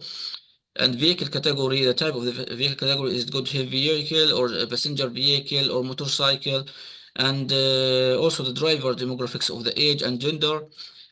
We had classified the injuries into four classification. The minimal injury with the class 0, and the major injury with the class 1, and class 2 also for fatal injury, and the class 3 for minor injury. So using the random forest algorithm, we built multiple decision tree to aggregate the results for better prediction accuracy. Going to the results, first I want to talk about the main results of our data. Here in the first diagram, we show the speed distribution in accident with peak hours of 40, 50, and 60 km per hour, which indicates high risk speed zones. But also the density plot highlights multiple clusters, which is suggesting that accident also could happen with varying conditions. And we can see some occurrence of at lower and higher speed, at a lower altitude, frequency, sorry, with a higher speed, like around 100 and 120. Also, if we see the second diagram here, display the accident by hour, with low accidents in the early morning between 3 to 6 a.m., but sharp increasing between 18 to 21, aligned with the rush hours, which is around 8 p.m., 6 p.m. and which highlight the speed and the time as a key accident for the pedestrian accident. As a key factors for the pedestrian accident. Now, going to the results of the human factor model distribution based on the factors we mentioned, we can see the distribution here for the category and frequency distribution. Unsafe acts is around 45% or 46% with 6,800 accident caused by primarily by the driver behavior, speeding, distraction, and yield to failure to yield to the pedestrian. Of course, we can see the unsafe supervision also is contributing with around 24.4 with around 3,600 accidents. Of course, due to the inadequate enforcement of traffic law, so we could say that these two are the most affected factors. We can also see the precondition for unsafe acts and organizational influences also acting around 14%. Now, this is for the first human factor model. The second human factor model is the STAMP model, which shows also the same, confirming the driver control. Again, the human factor is the most contributing factor with around 40% and around 6,000 cases. Driver behavior, again, the speeding and distraction are the most significant cause of pedestrian accident. Also, we can see the vehicle control with around 4,000 cases, around 27%. Also related to the vehicle handling and the malfunction of the vehicle, but also we can see that environmental condition here is also contributing factor with around 17%, and road infrastructure also contributing factor with around 14.8%. So this is for the second model, human factor model. Now, yes, and the Hadron matrix. We mentioned that the Hadron matrix have 3 phases, but within these 3 phases, we could mention multiple factors. In here, we have a lot of factors like human factors and environmental factors, and also here we can see a hidden layer. In fact, the environmental factor is the most affected factor for the crash, but also we can see the pre-crash factors with around 14% together, 14.5%. Which highlight the impact of the surroundings and the factor leading up to the accident, like the visibility, the terrain, and also again the human factor with the driver or pedestrian behavior. Also, we can highlight the vehicle and the human factor with around 10%. Again, it's confirmed the human factor responsibility of the accident of pedestrian, and we can see the post-crash and the weather condition around 10% as well. And other factors are also highlighted, like the road condition, infrastructure, lighting, and traffic factor. So multiple factors are affected. Now, regarding the computational analysis, we used, I mentioned the random forest model. And the random forest predicts pedestrian injury severity with 63% accuracy. In class 0, minimal injury is predicted well, around 96% recall and 78% F1 score. However, class 2, which is the major class 2, which is the fatal, and class 3, which is the minor, or the other way around, sorry, have shown low recall and F1 score, which could be due misclassification issue, but mainly I would say that due to the fact that these data have a little bit of fatal and major accident, but a lot of minimal injuries. And the confusion matrix as well show in the second table, which shows the class 0 is correctly classified with 96% of the time, but the class 2 and the class 3 are often also misclassified as class 0. And from the ROC curve performance, we can see that the score of the area under the curve score around 0.585, indicating that it is it's acceptable, but there are room for possible improvement and to distinguish this injury classification. But as a preliminary work, it's acceptable. However, with more and more data, we could predict the injury classification in a better way, because we need more diverse data of different classification of injury. Yes, that's for the random forest model. And regarding this study. We talked about the complexity of pedestrian accident in Amman city. We highlight why in Amman city it's important and the interconnected of nature of the human environment, organizational factor, how a human factor played a critical role in showing the contributing factor for pedestrian accident. In each human factor model, like human factor analysis and classification, show that unsafe acts by driver is the most contributing factor with 45.9%, and also unsafe supervision and environmental condition played a role, and systematical organization influences as well. Also, in the second model, in the STAMP model, we show that driver behavior again confirmed and the human factor confirmed with the 40% are the most contributing factor, followed by the vehicle control itself with the malfunction, if any possible malfunction with the vehicle. And the Hadron matrix showed a lot of factors, but mainly focus on 3 phases. And a hidden layer here also has been shown, the environmental and the pre-crash factors together with around 28.6%. It's the most substantial impact. We can see also road condition and vehicle factors affected with around 19%.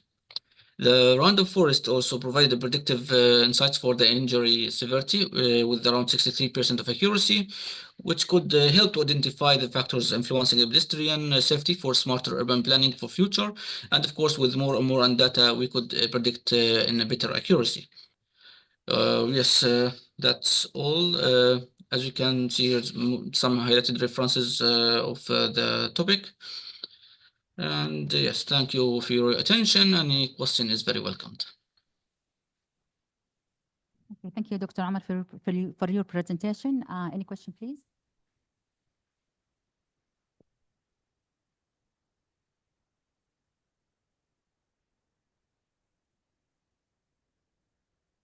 Thank you, Dr. Omar, for your presentation about human factor affecting pedestrian accident. My question is how your study will affect the intelligent transportation, especially when we talk about the autonomous vehicle or driverless vehicle in the future. The pedestrian as a human will dealing with the machine. So how your study will affect or consider this in the future? Thank you. Thank you very much for your question. It's a very nice question, in fact. And this already is, we're considering that already in our work. In fact, as I mentioned, this is only a preliminary work. With my team, we are working on predicting different type of computation analysis. And of course, we are trying to find an interconnection, again, using the human factor models to apply it with different type of, for example, market penetration levels of autonomous vehicle. Of course, when autonomous vehicles are introduced into the streets, it will not be understood fully. It will be introduced into percentages. And that's why we are trying to see in each market penetration levels, like 20% or 50% or 40%. And with each penetration levels, we'll see the interaction with the human facility, with the pedestrian facility, and the human factor assessment. Of course, this will not be done in the same models, but it will have different model or maybe a novel model that is for the human and autonomous vehicle interaction. And some of my previous work also as well, we highlighted the public acceptance to autonomous vehicle and the capacity integration, for example, in some intersection like roundabouts for the penetration levels of the autonomous vehicle. So yes, gradually we will highlight different or specific points of interaction between human factor or human pedestrian and the autonomous vehicle. So it cannot be done directly into one step, but gradually with different steps. Yes, I hope that I answered your question. Okay, thank you, Dr. Omar. Thank you so much. Thank you. Next, yes. Dr. Anisha, are you ready to start?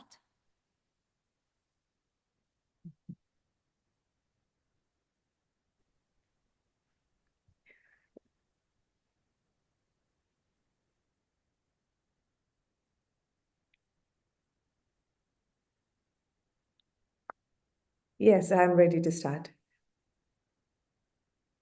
Okay, go ahead, please, and share your screen, please. Okay.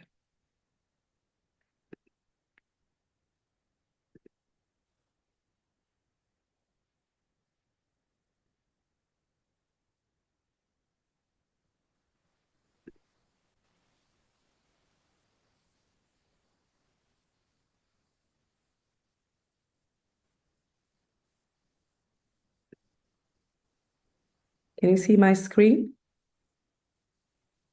Yes, we can see it.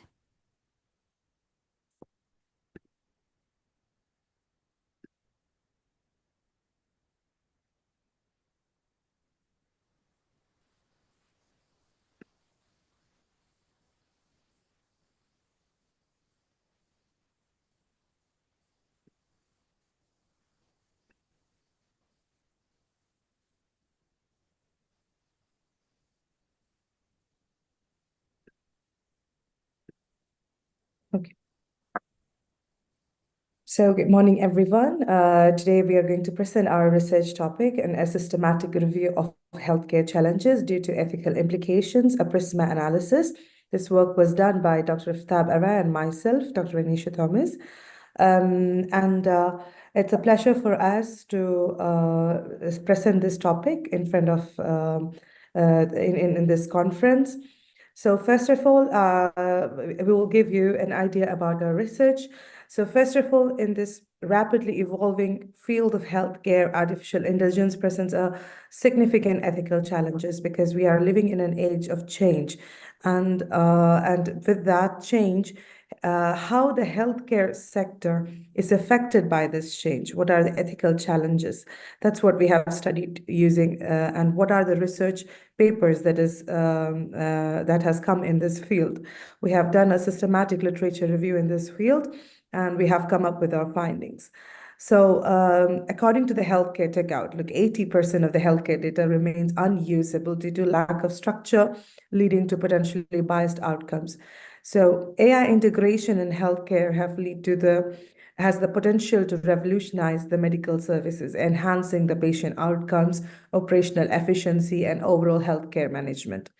So our research area focuses on a systematic impact of AI ethics in healthcare by examining 5 themes, which is the ethical challenges, the influential contributors, and collaboration networks, and the emerging themes, co-occurrence of ethical concepts, and influential publications. So all industries are undergoing major changes, as I already have mentioned. So during this period, healthcare sector is not an exception. Healthcare is evolving and patient care is along with that. And the growing demands of AI adoption, the increasing aging population, rising in chronic diseases, AI has demonstrated significant capabilities in triage, diagnostics, treatment planning, informed decision-making in patient care. So the ethical focus here is the review has stressed on the concept of ethical concerns of using AI in the healthcare sectors and reviews the studies conducted in this area. The review will analyze and provide recommendations for advancing and identifying gap in this area. The objectives of the studies are to analyze the key ethical challenges related to AI in healthcare, such as bias, privacy, transparency, and accountability, to map the contributions of leading authors and institutions in AI ethics in healthcare, showing collaborative research, and to provide recommendations to address the gaps in the ethical considerations of AI implementation in healthcare. So the literature review was conducted as identified the following themes from the selected papers from this field. First of all, transparency and explainability. AI systems in healthcare must maintain transparency and provide clear explanations of the decision-making process, ensuring both healthcare providers and patients understand how AI-driven conclusions are reached. Another ethical challenge is the data privacy and the security. Protecting the patient's data privacy and maintaining robust security measures are crucial for maintaining trust and compliance in AI-powered healthcare systems. And third is the human oversight and monitoring. So ensuring effective human oversight and continuous monitoring of AI systems is essential for maintaining unbiased and equitable treatment while preserving patient rights within the digital healthcare framework. So these are the potential contributions and collaboration networks. So research on AI ethics in healthcare is driven by contributions from various influential authors, institutions working together across the globe. So basically, the leading academic institutions are world-renowned institutions like University of Oxford, University of Cambridge, MIT Media Lab, are forefront in the AI ethics research in healthcare. And also there are many global research hubs in the United States, Europe, and Australia, creating knowledge networks that enhance the quality and impact of the research. Then we have the industry partners like offer AI, like OpenAI, Google's DeepMind. They contribute dedicated teams focused on AI ethics and patient engagement in healthcare. The emerging themes of AI and ethics are, first of all, transparency. So ethics in healthcare include transparency, reflecting evolving landscape of AI and the need for continuous adaptation of ethical guidelines. And as I already mentioned, data privacy, it's very key in AI ethics, particularly in healthcare, where sensitive patient information is involved, and ensuring fairness in AI systems is crucial to prevent bias and discrimination in healthcare implications, and the environmental impact of AI technologies, particularly in the contributions of climate change, is gaining attention as an ethical consideration nowadays. So these are the concepts that had co-occur when we have analyzed the studies. One was bias. The ethical concepts such as bias often co-occur in AI research. Accountability is another key ethical concept that has co-occurred in the ethical issues in AI research. Then privacy is frequently discussed alongside with the ethical issues in AI healthcare research, and security. Security concerns are often addressed in the conjunction with privacy and accountability. So studies frequently discuss these issues together, highlighting their interconnected nature. For instance, ensuring data privacy can also ensure security and accountability. The co-occurrence of these concepts underscores the complexity of ethical AI implementation and the need for comprehensive ethical frameworks. So interdisciplinary, so these are the ethical, the dimensions of AI interdisciplinary collaborations. So AI requires collaborations between computer scientists, sociologists, legal scholars, and philosophers to identify the comprehensive implications. And it also requires careful examination across disciplines. And sociological perspectives are also crucial, addressing social issues, inequalities in AI implementation. So the research methodology that we have used is a systematic literature review to examine the AI challenges in healthcare following the key steps. First one was the comprehensive research. We use the systematic literature review to assess the current status of research in AI healthcare challenges. Database selection, the Web of Science database was selected for its efficiency and reputation in systematic reviews, providing comprehensive, reliable sources. And quality assurance selection focused on peer-reviewed journals, utilizing the Web of Science precise keyword search and citation tracking to identify the influential studies and recent trends in AI ethics. So these were the inclusion and exclusion criteria that we had used in our study. So the data collection parameters were, we have chosen the time period of 2014 to 2025. The database was Web of Science. The search string used was all healthcare challenges and all ethical challenges and all artificial intelligence. So inclusion criteria, the keywords AI in healthcare, artificial intelligence, ethical consideration, healthcare ethics was included. The categories like healthcare science services and ethics was included.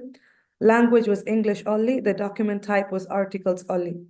The exclusion criteria was AI in machine learning, AI robotics and healthcare, artificial intelligence and robotics in healthcare, artificial intelligence in medicine was excluded. And excluded documents include the conference papers, books, and book chapters. So the final result, we got 504, the initial search was 545 articles. And based on the inclusion and exclusion criteria, we had selected 423 articles. So English language was chosen for universal understanding, and only published work included to ensure expert peer review. Articles only selected to ensure credibility. So this is our PRISMA analysis that we have done. So basically, you can see that Web of Science, we have selected, initially we had 545 documents. And based on the inclusion and exclusion criteria, The documents type limited to article, we got 383. Conference papers excluded was 71 at that stage. Then documents limited to English language was 543. Documents excluded from other than English language was 21. And the type limited to publication and journal was 423. Publication stage limited to final was 423, and documents excluded from other source type was 6. Articles and press excluded was 1. So total, we included 423 documents in our study.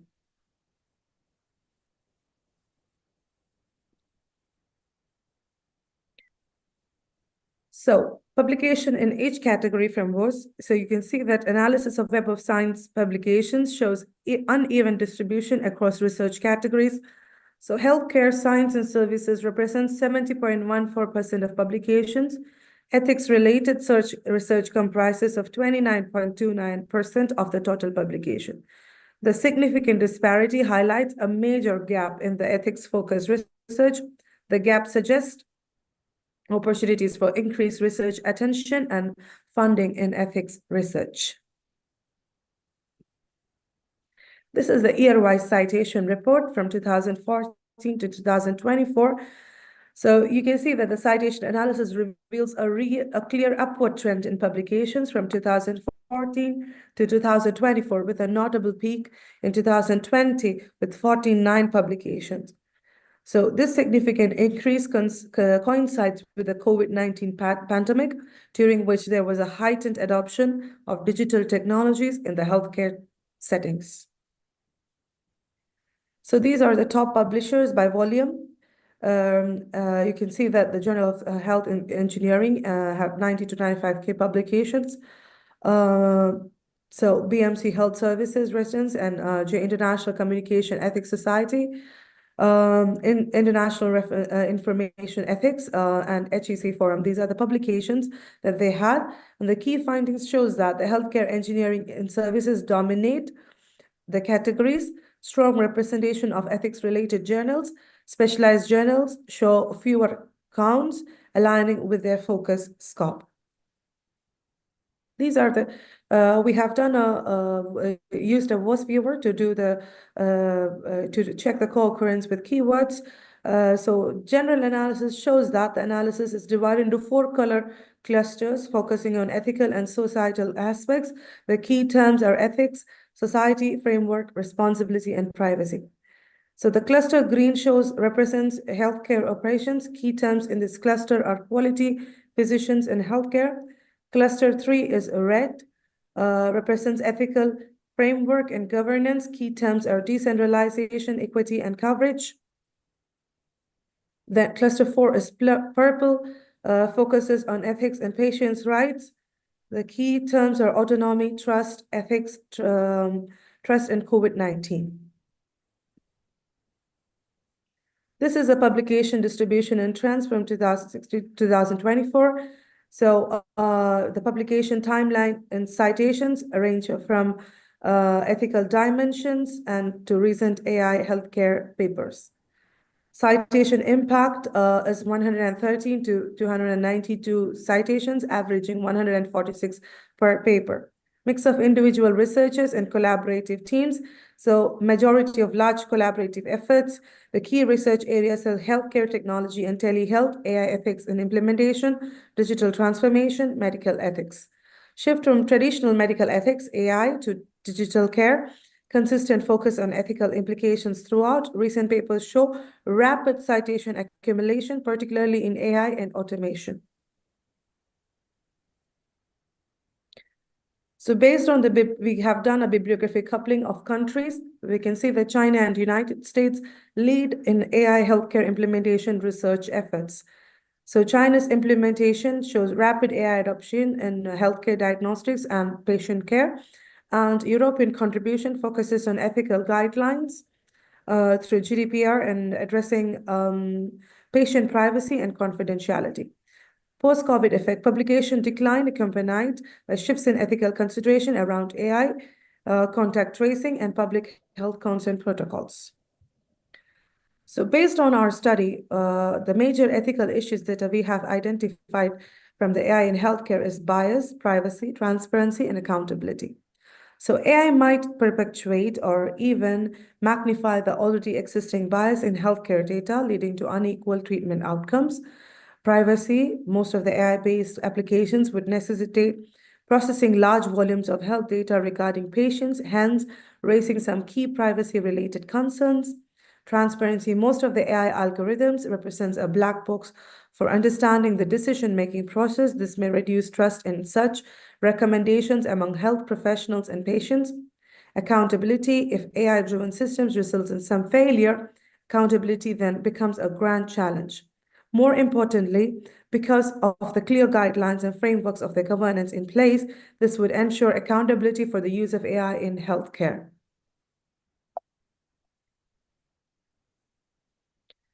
So these are the recommendations to address the gaps in the ethical considerations. First of all, to have an integral ethical framework, to develop comprehensive frameworks addressing bias reduction, privacy protection, transparency, and accountability in healthcare AI implementation.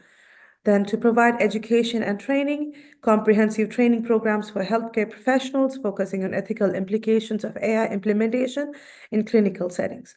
Inclusive research practices promoting diversity in the AI research and development to mitigate the bias and ensure systems serve all populations effectively. And robust monitoring mechanisms, establishment of oversight bodies to regulate AI usage and ensure ethical compliance in patient care management.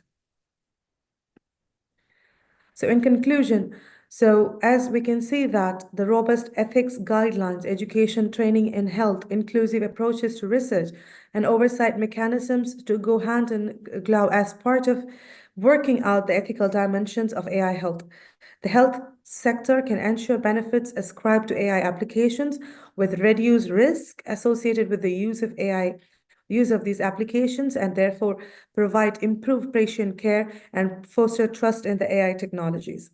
Ongoing changes in AI require continuous dialogue and further research needed to adopt such ethical considerations that are continuously evolving and changing to ensure that the nature of technological advancement continues to serve the best interest of all stakeholders involved in patient care.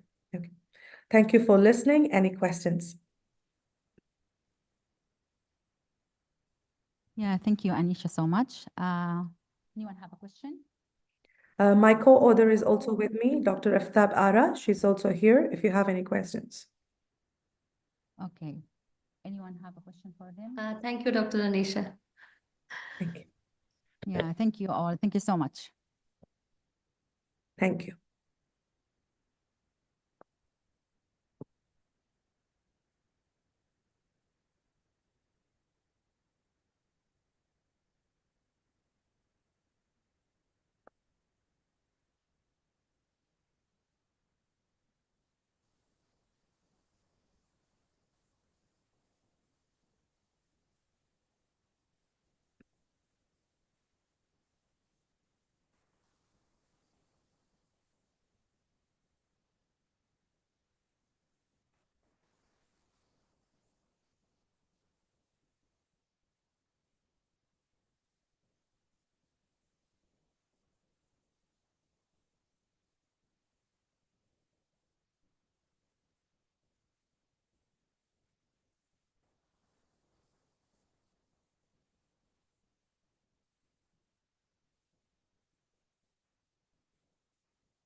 Oke, bismillahirrahmanirrahim.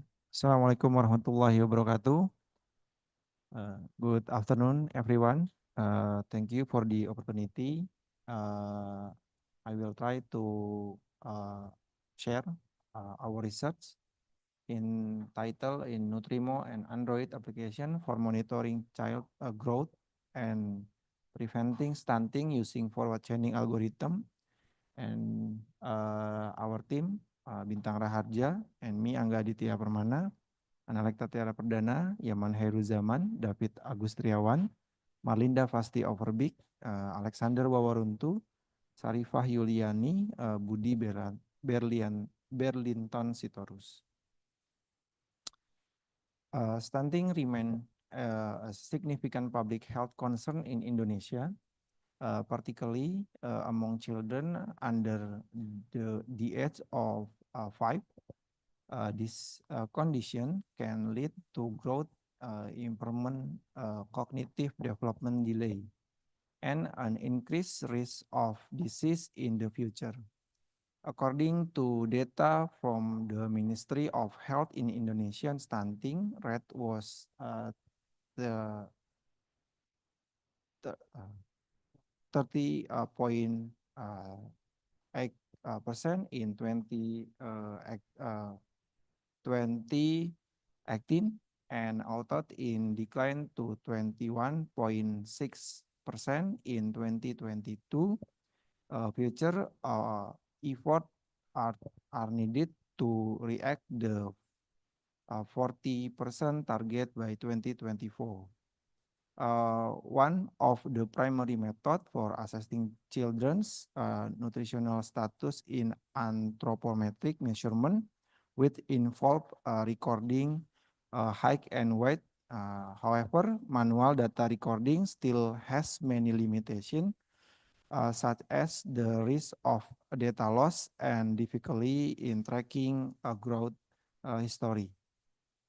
To address this issue, the study developed Nutrimo, nutrition monitoring, an Android-based system designed to monitor child growth and preventing stunting.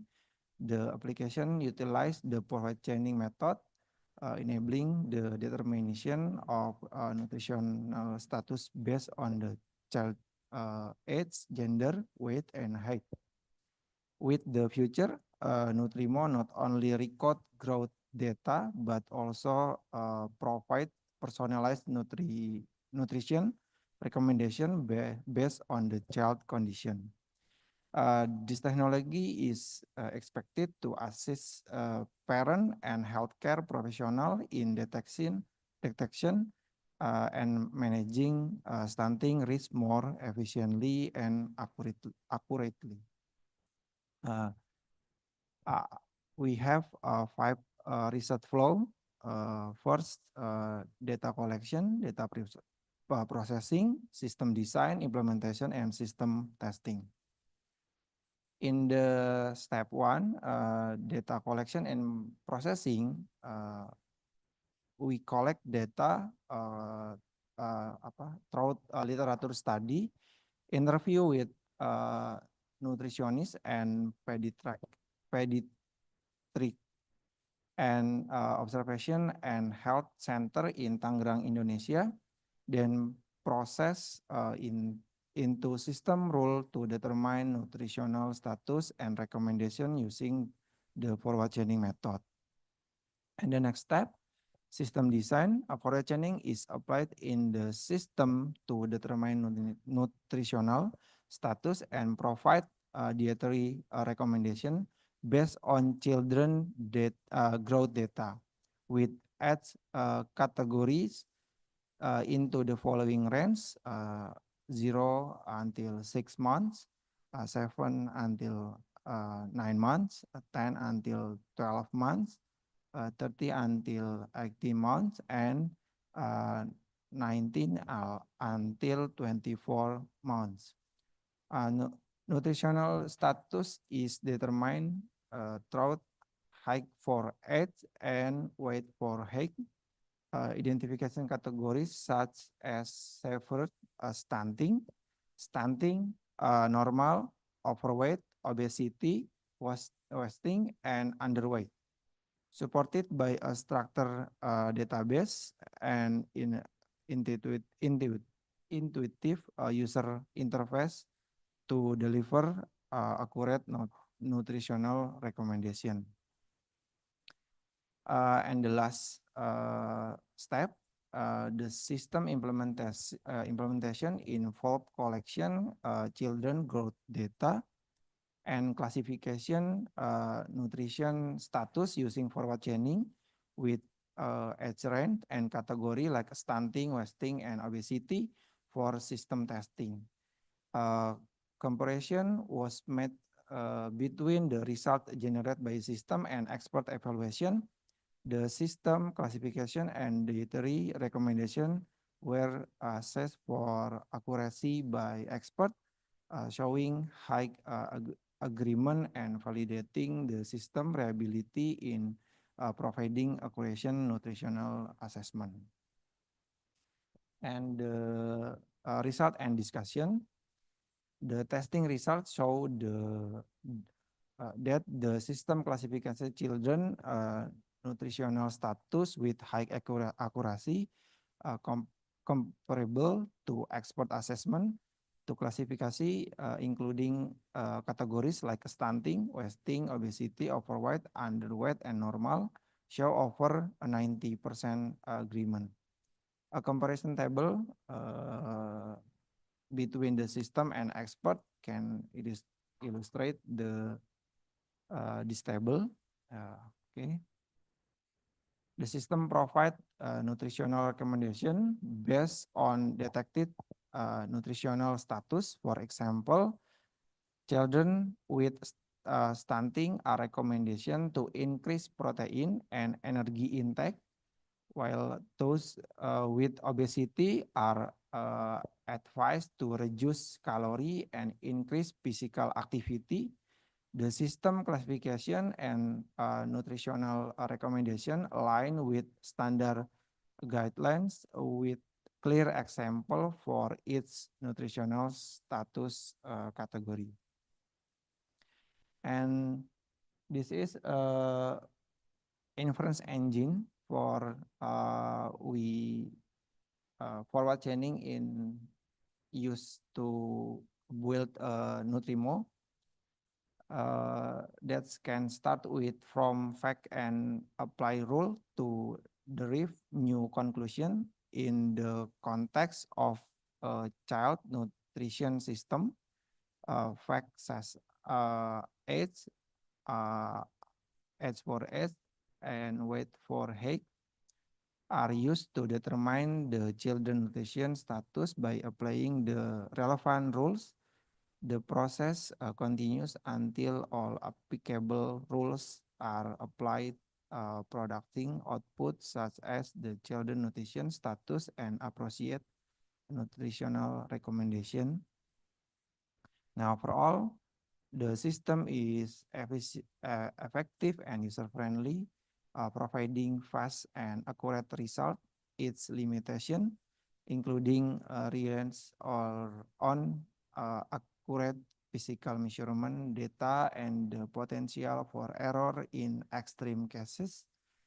Future development may involve adding additional data variable, applying machine learning model, and integrating with mobile application to enhance accuracy, and reacts. And the last conclusion, the nutrition monitoring application has been successful designed and built by implementing a forward chaining algorithm in generating a nutritional recommendation for children based on their condition, stunting, and child nutrition. Based on 40 trial of the recommendation result, the calculated result obtained by Nutrionist show the accuracy of the recommendation is good. Although the sample size was small, it was nevertheless representative of the population. Largest scale study with more diverse data set will be better, and expanding the applications feature to include other aspects. Thank you.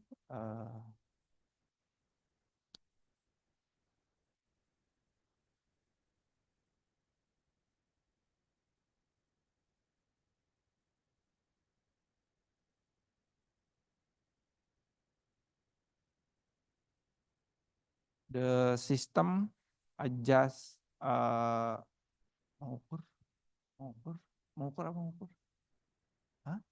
measure the weight and age for the children, and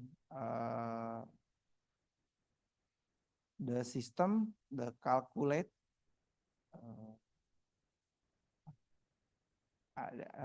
after that the system meng, result suggestion recommendation for nutrition for the children.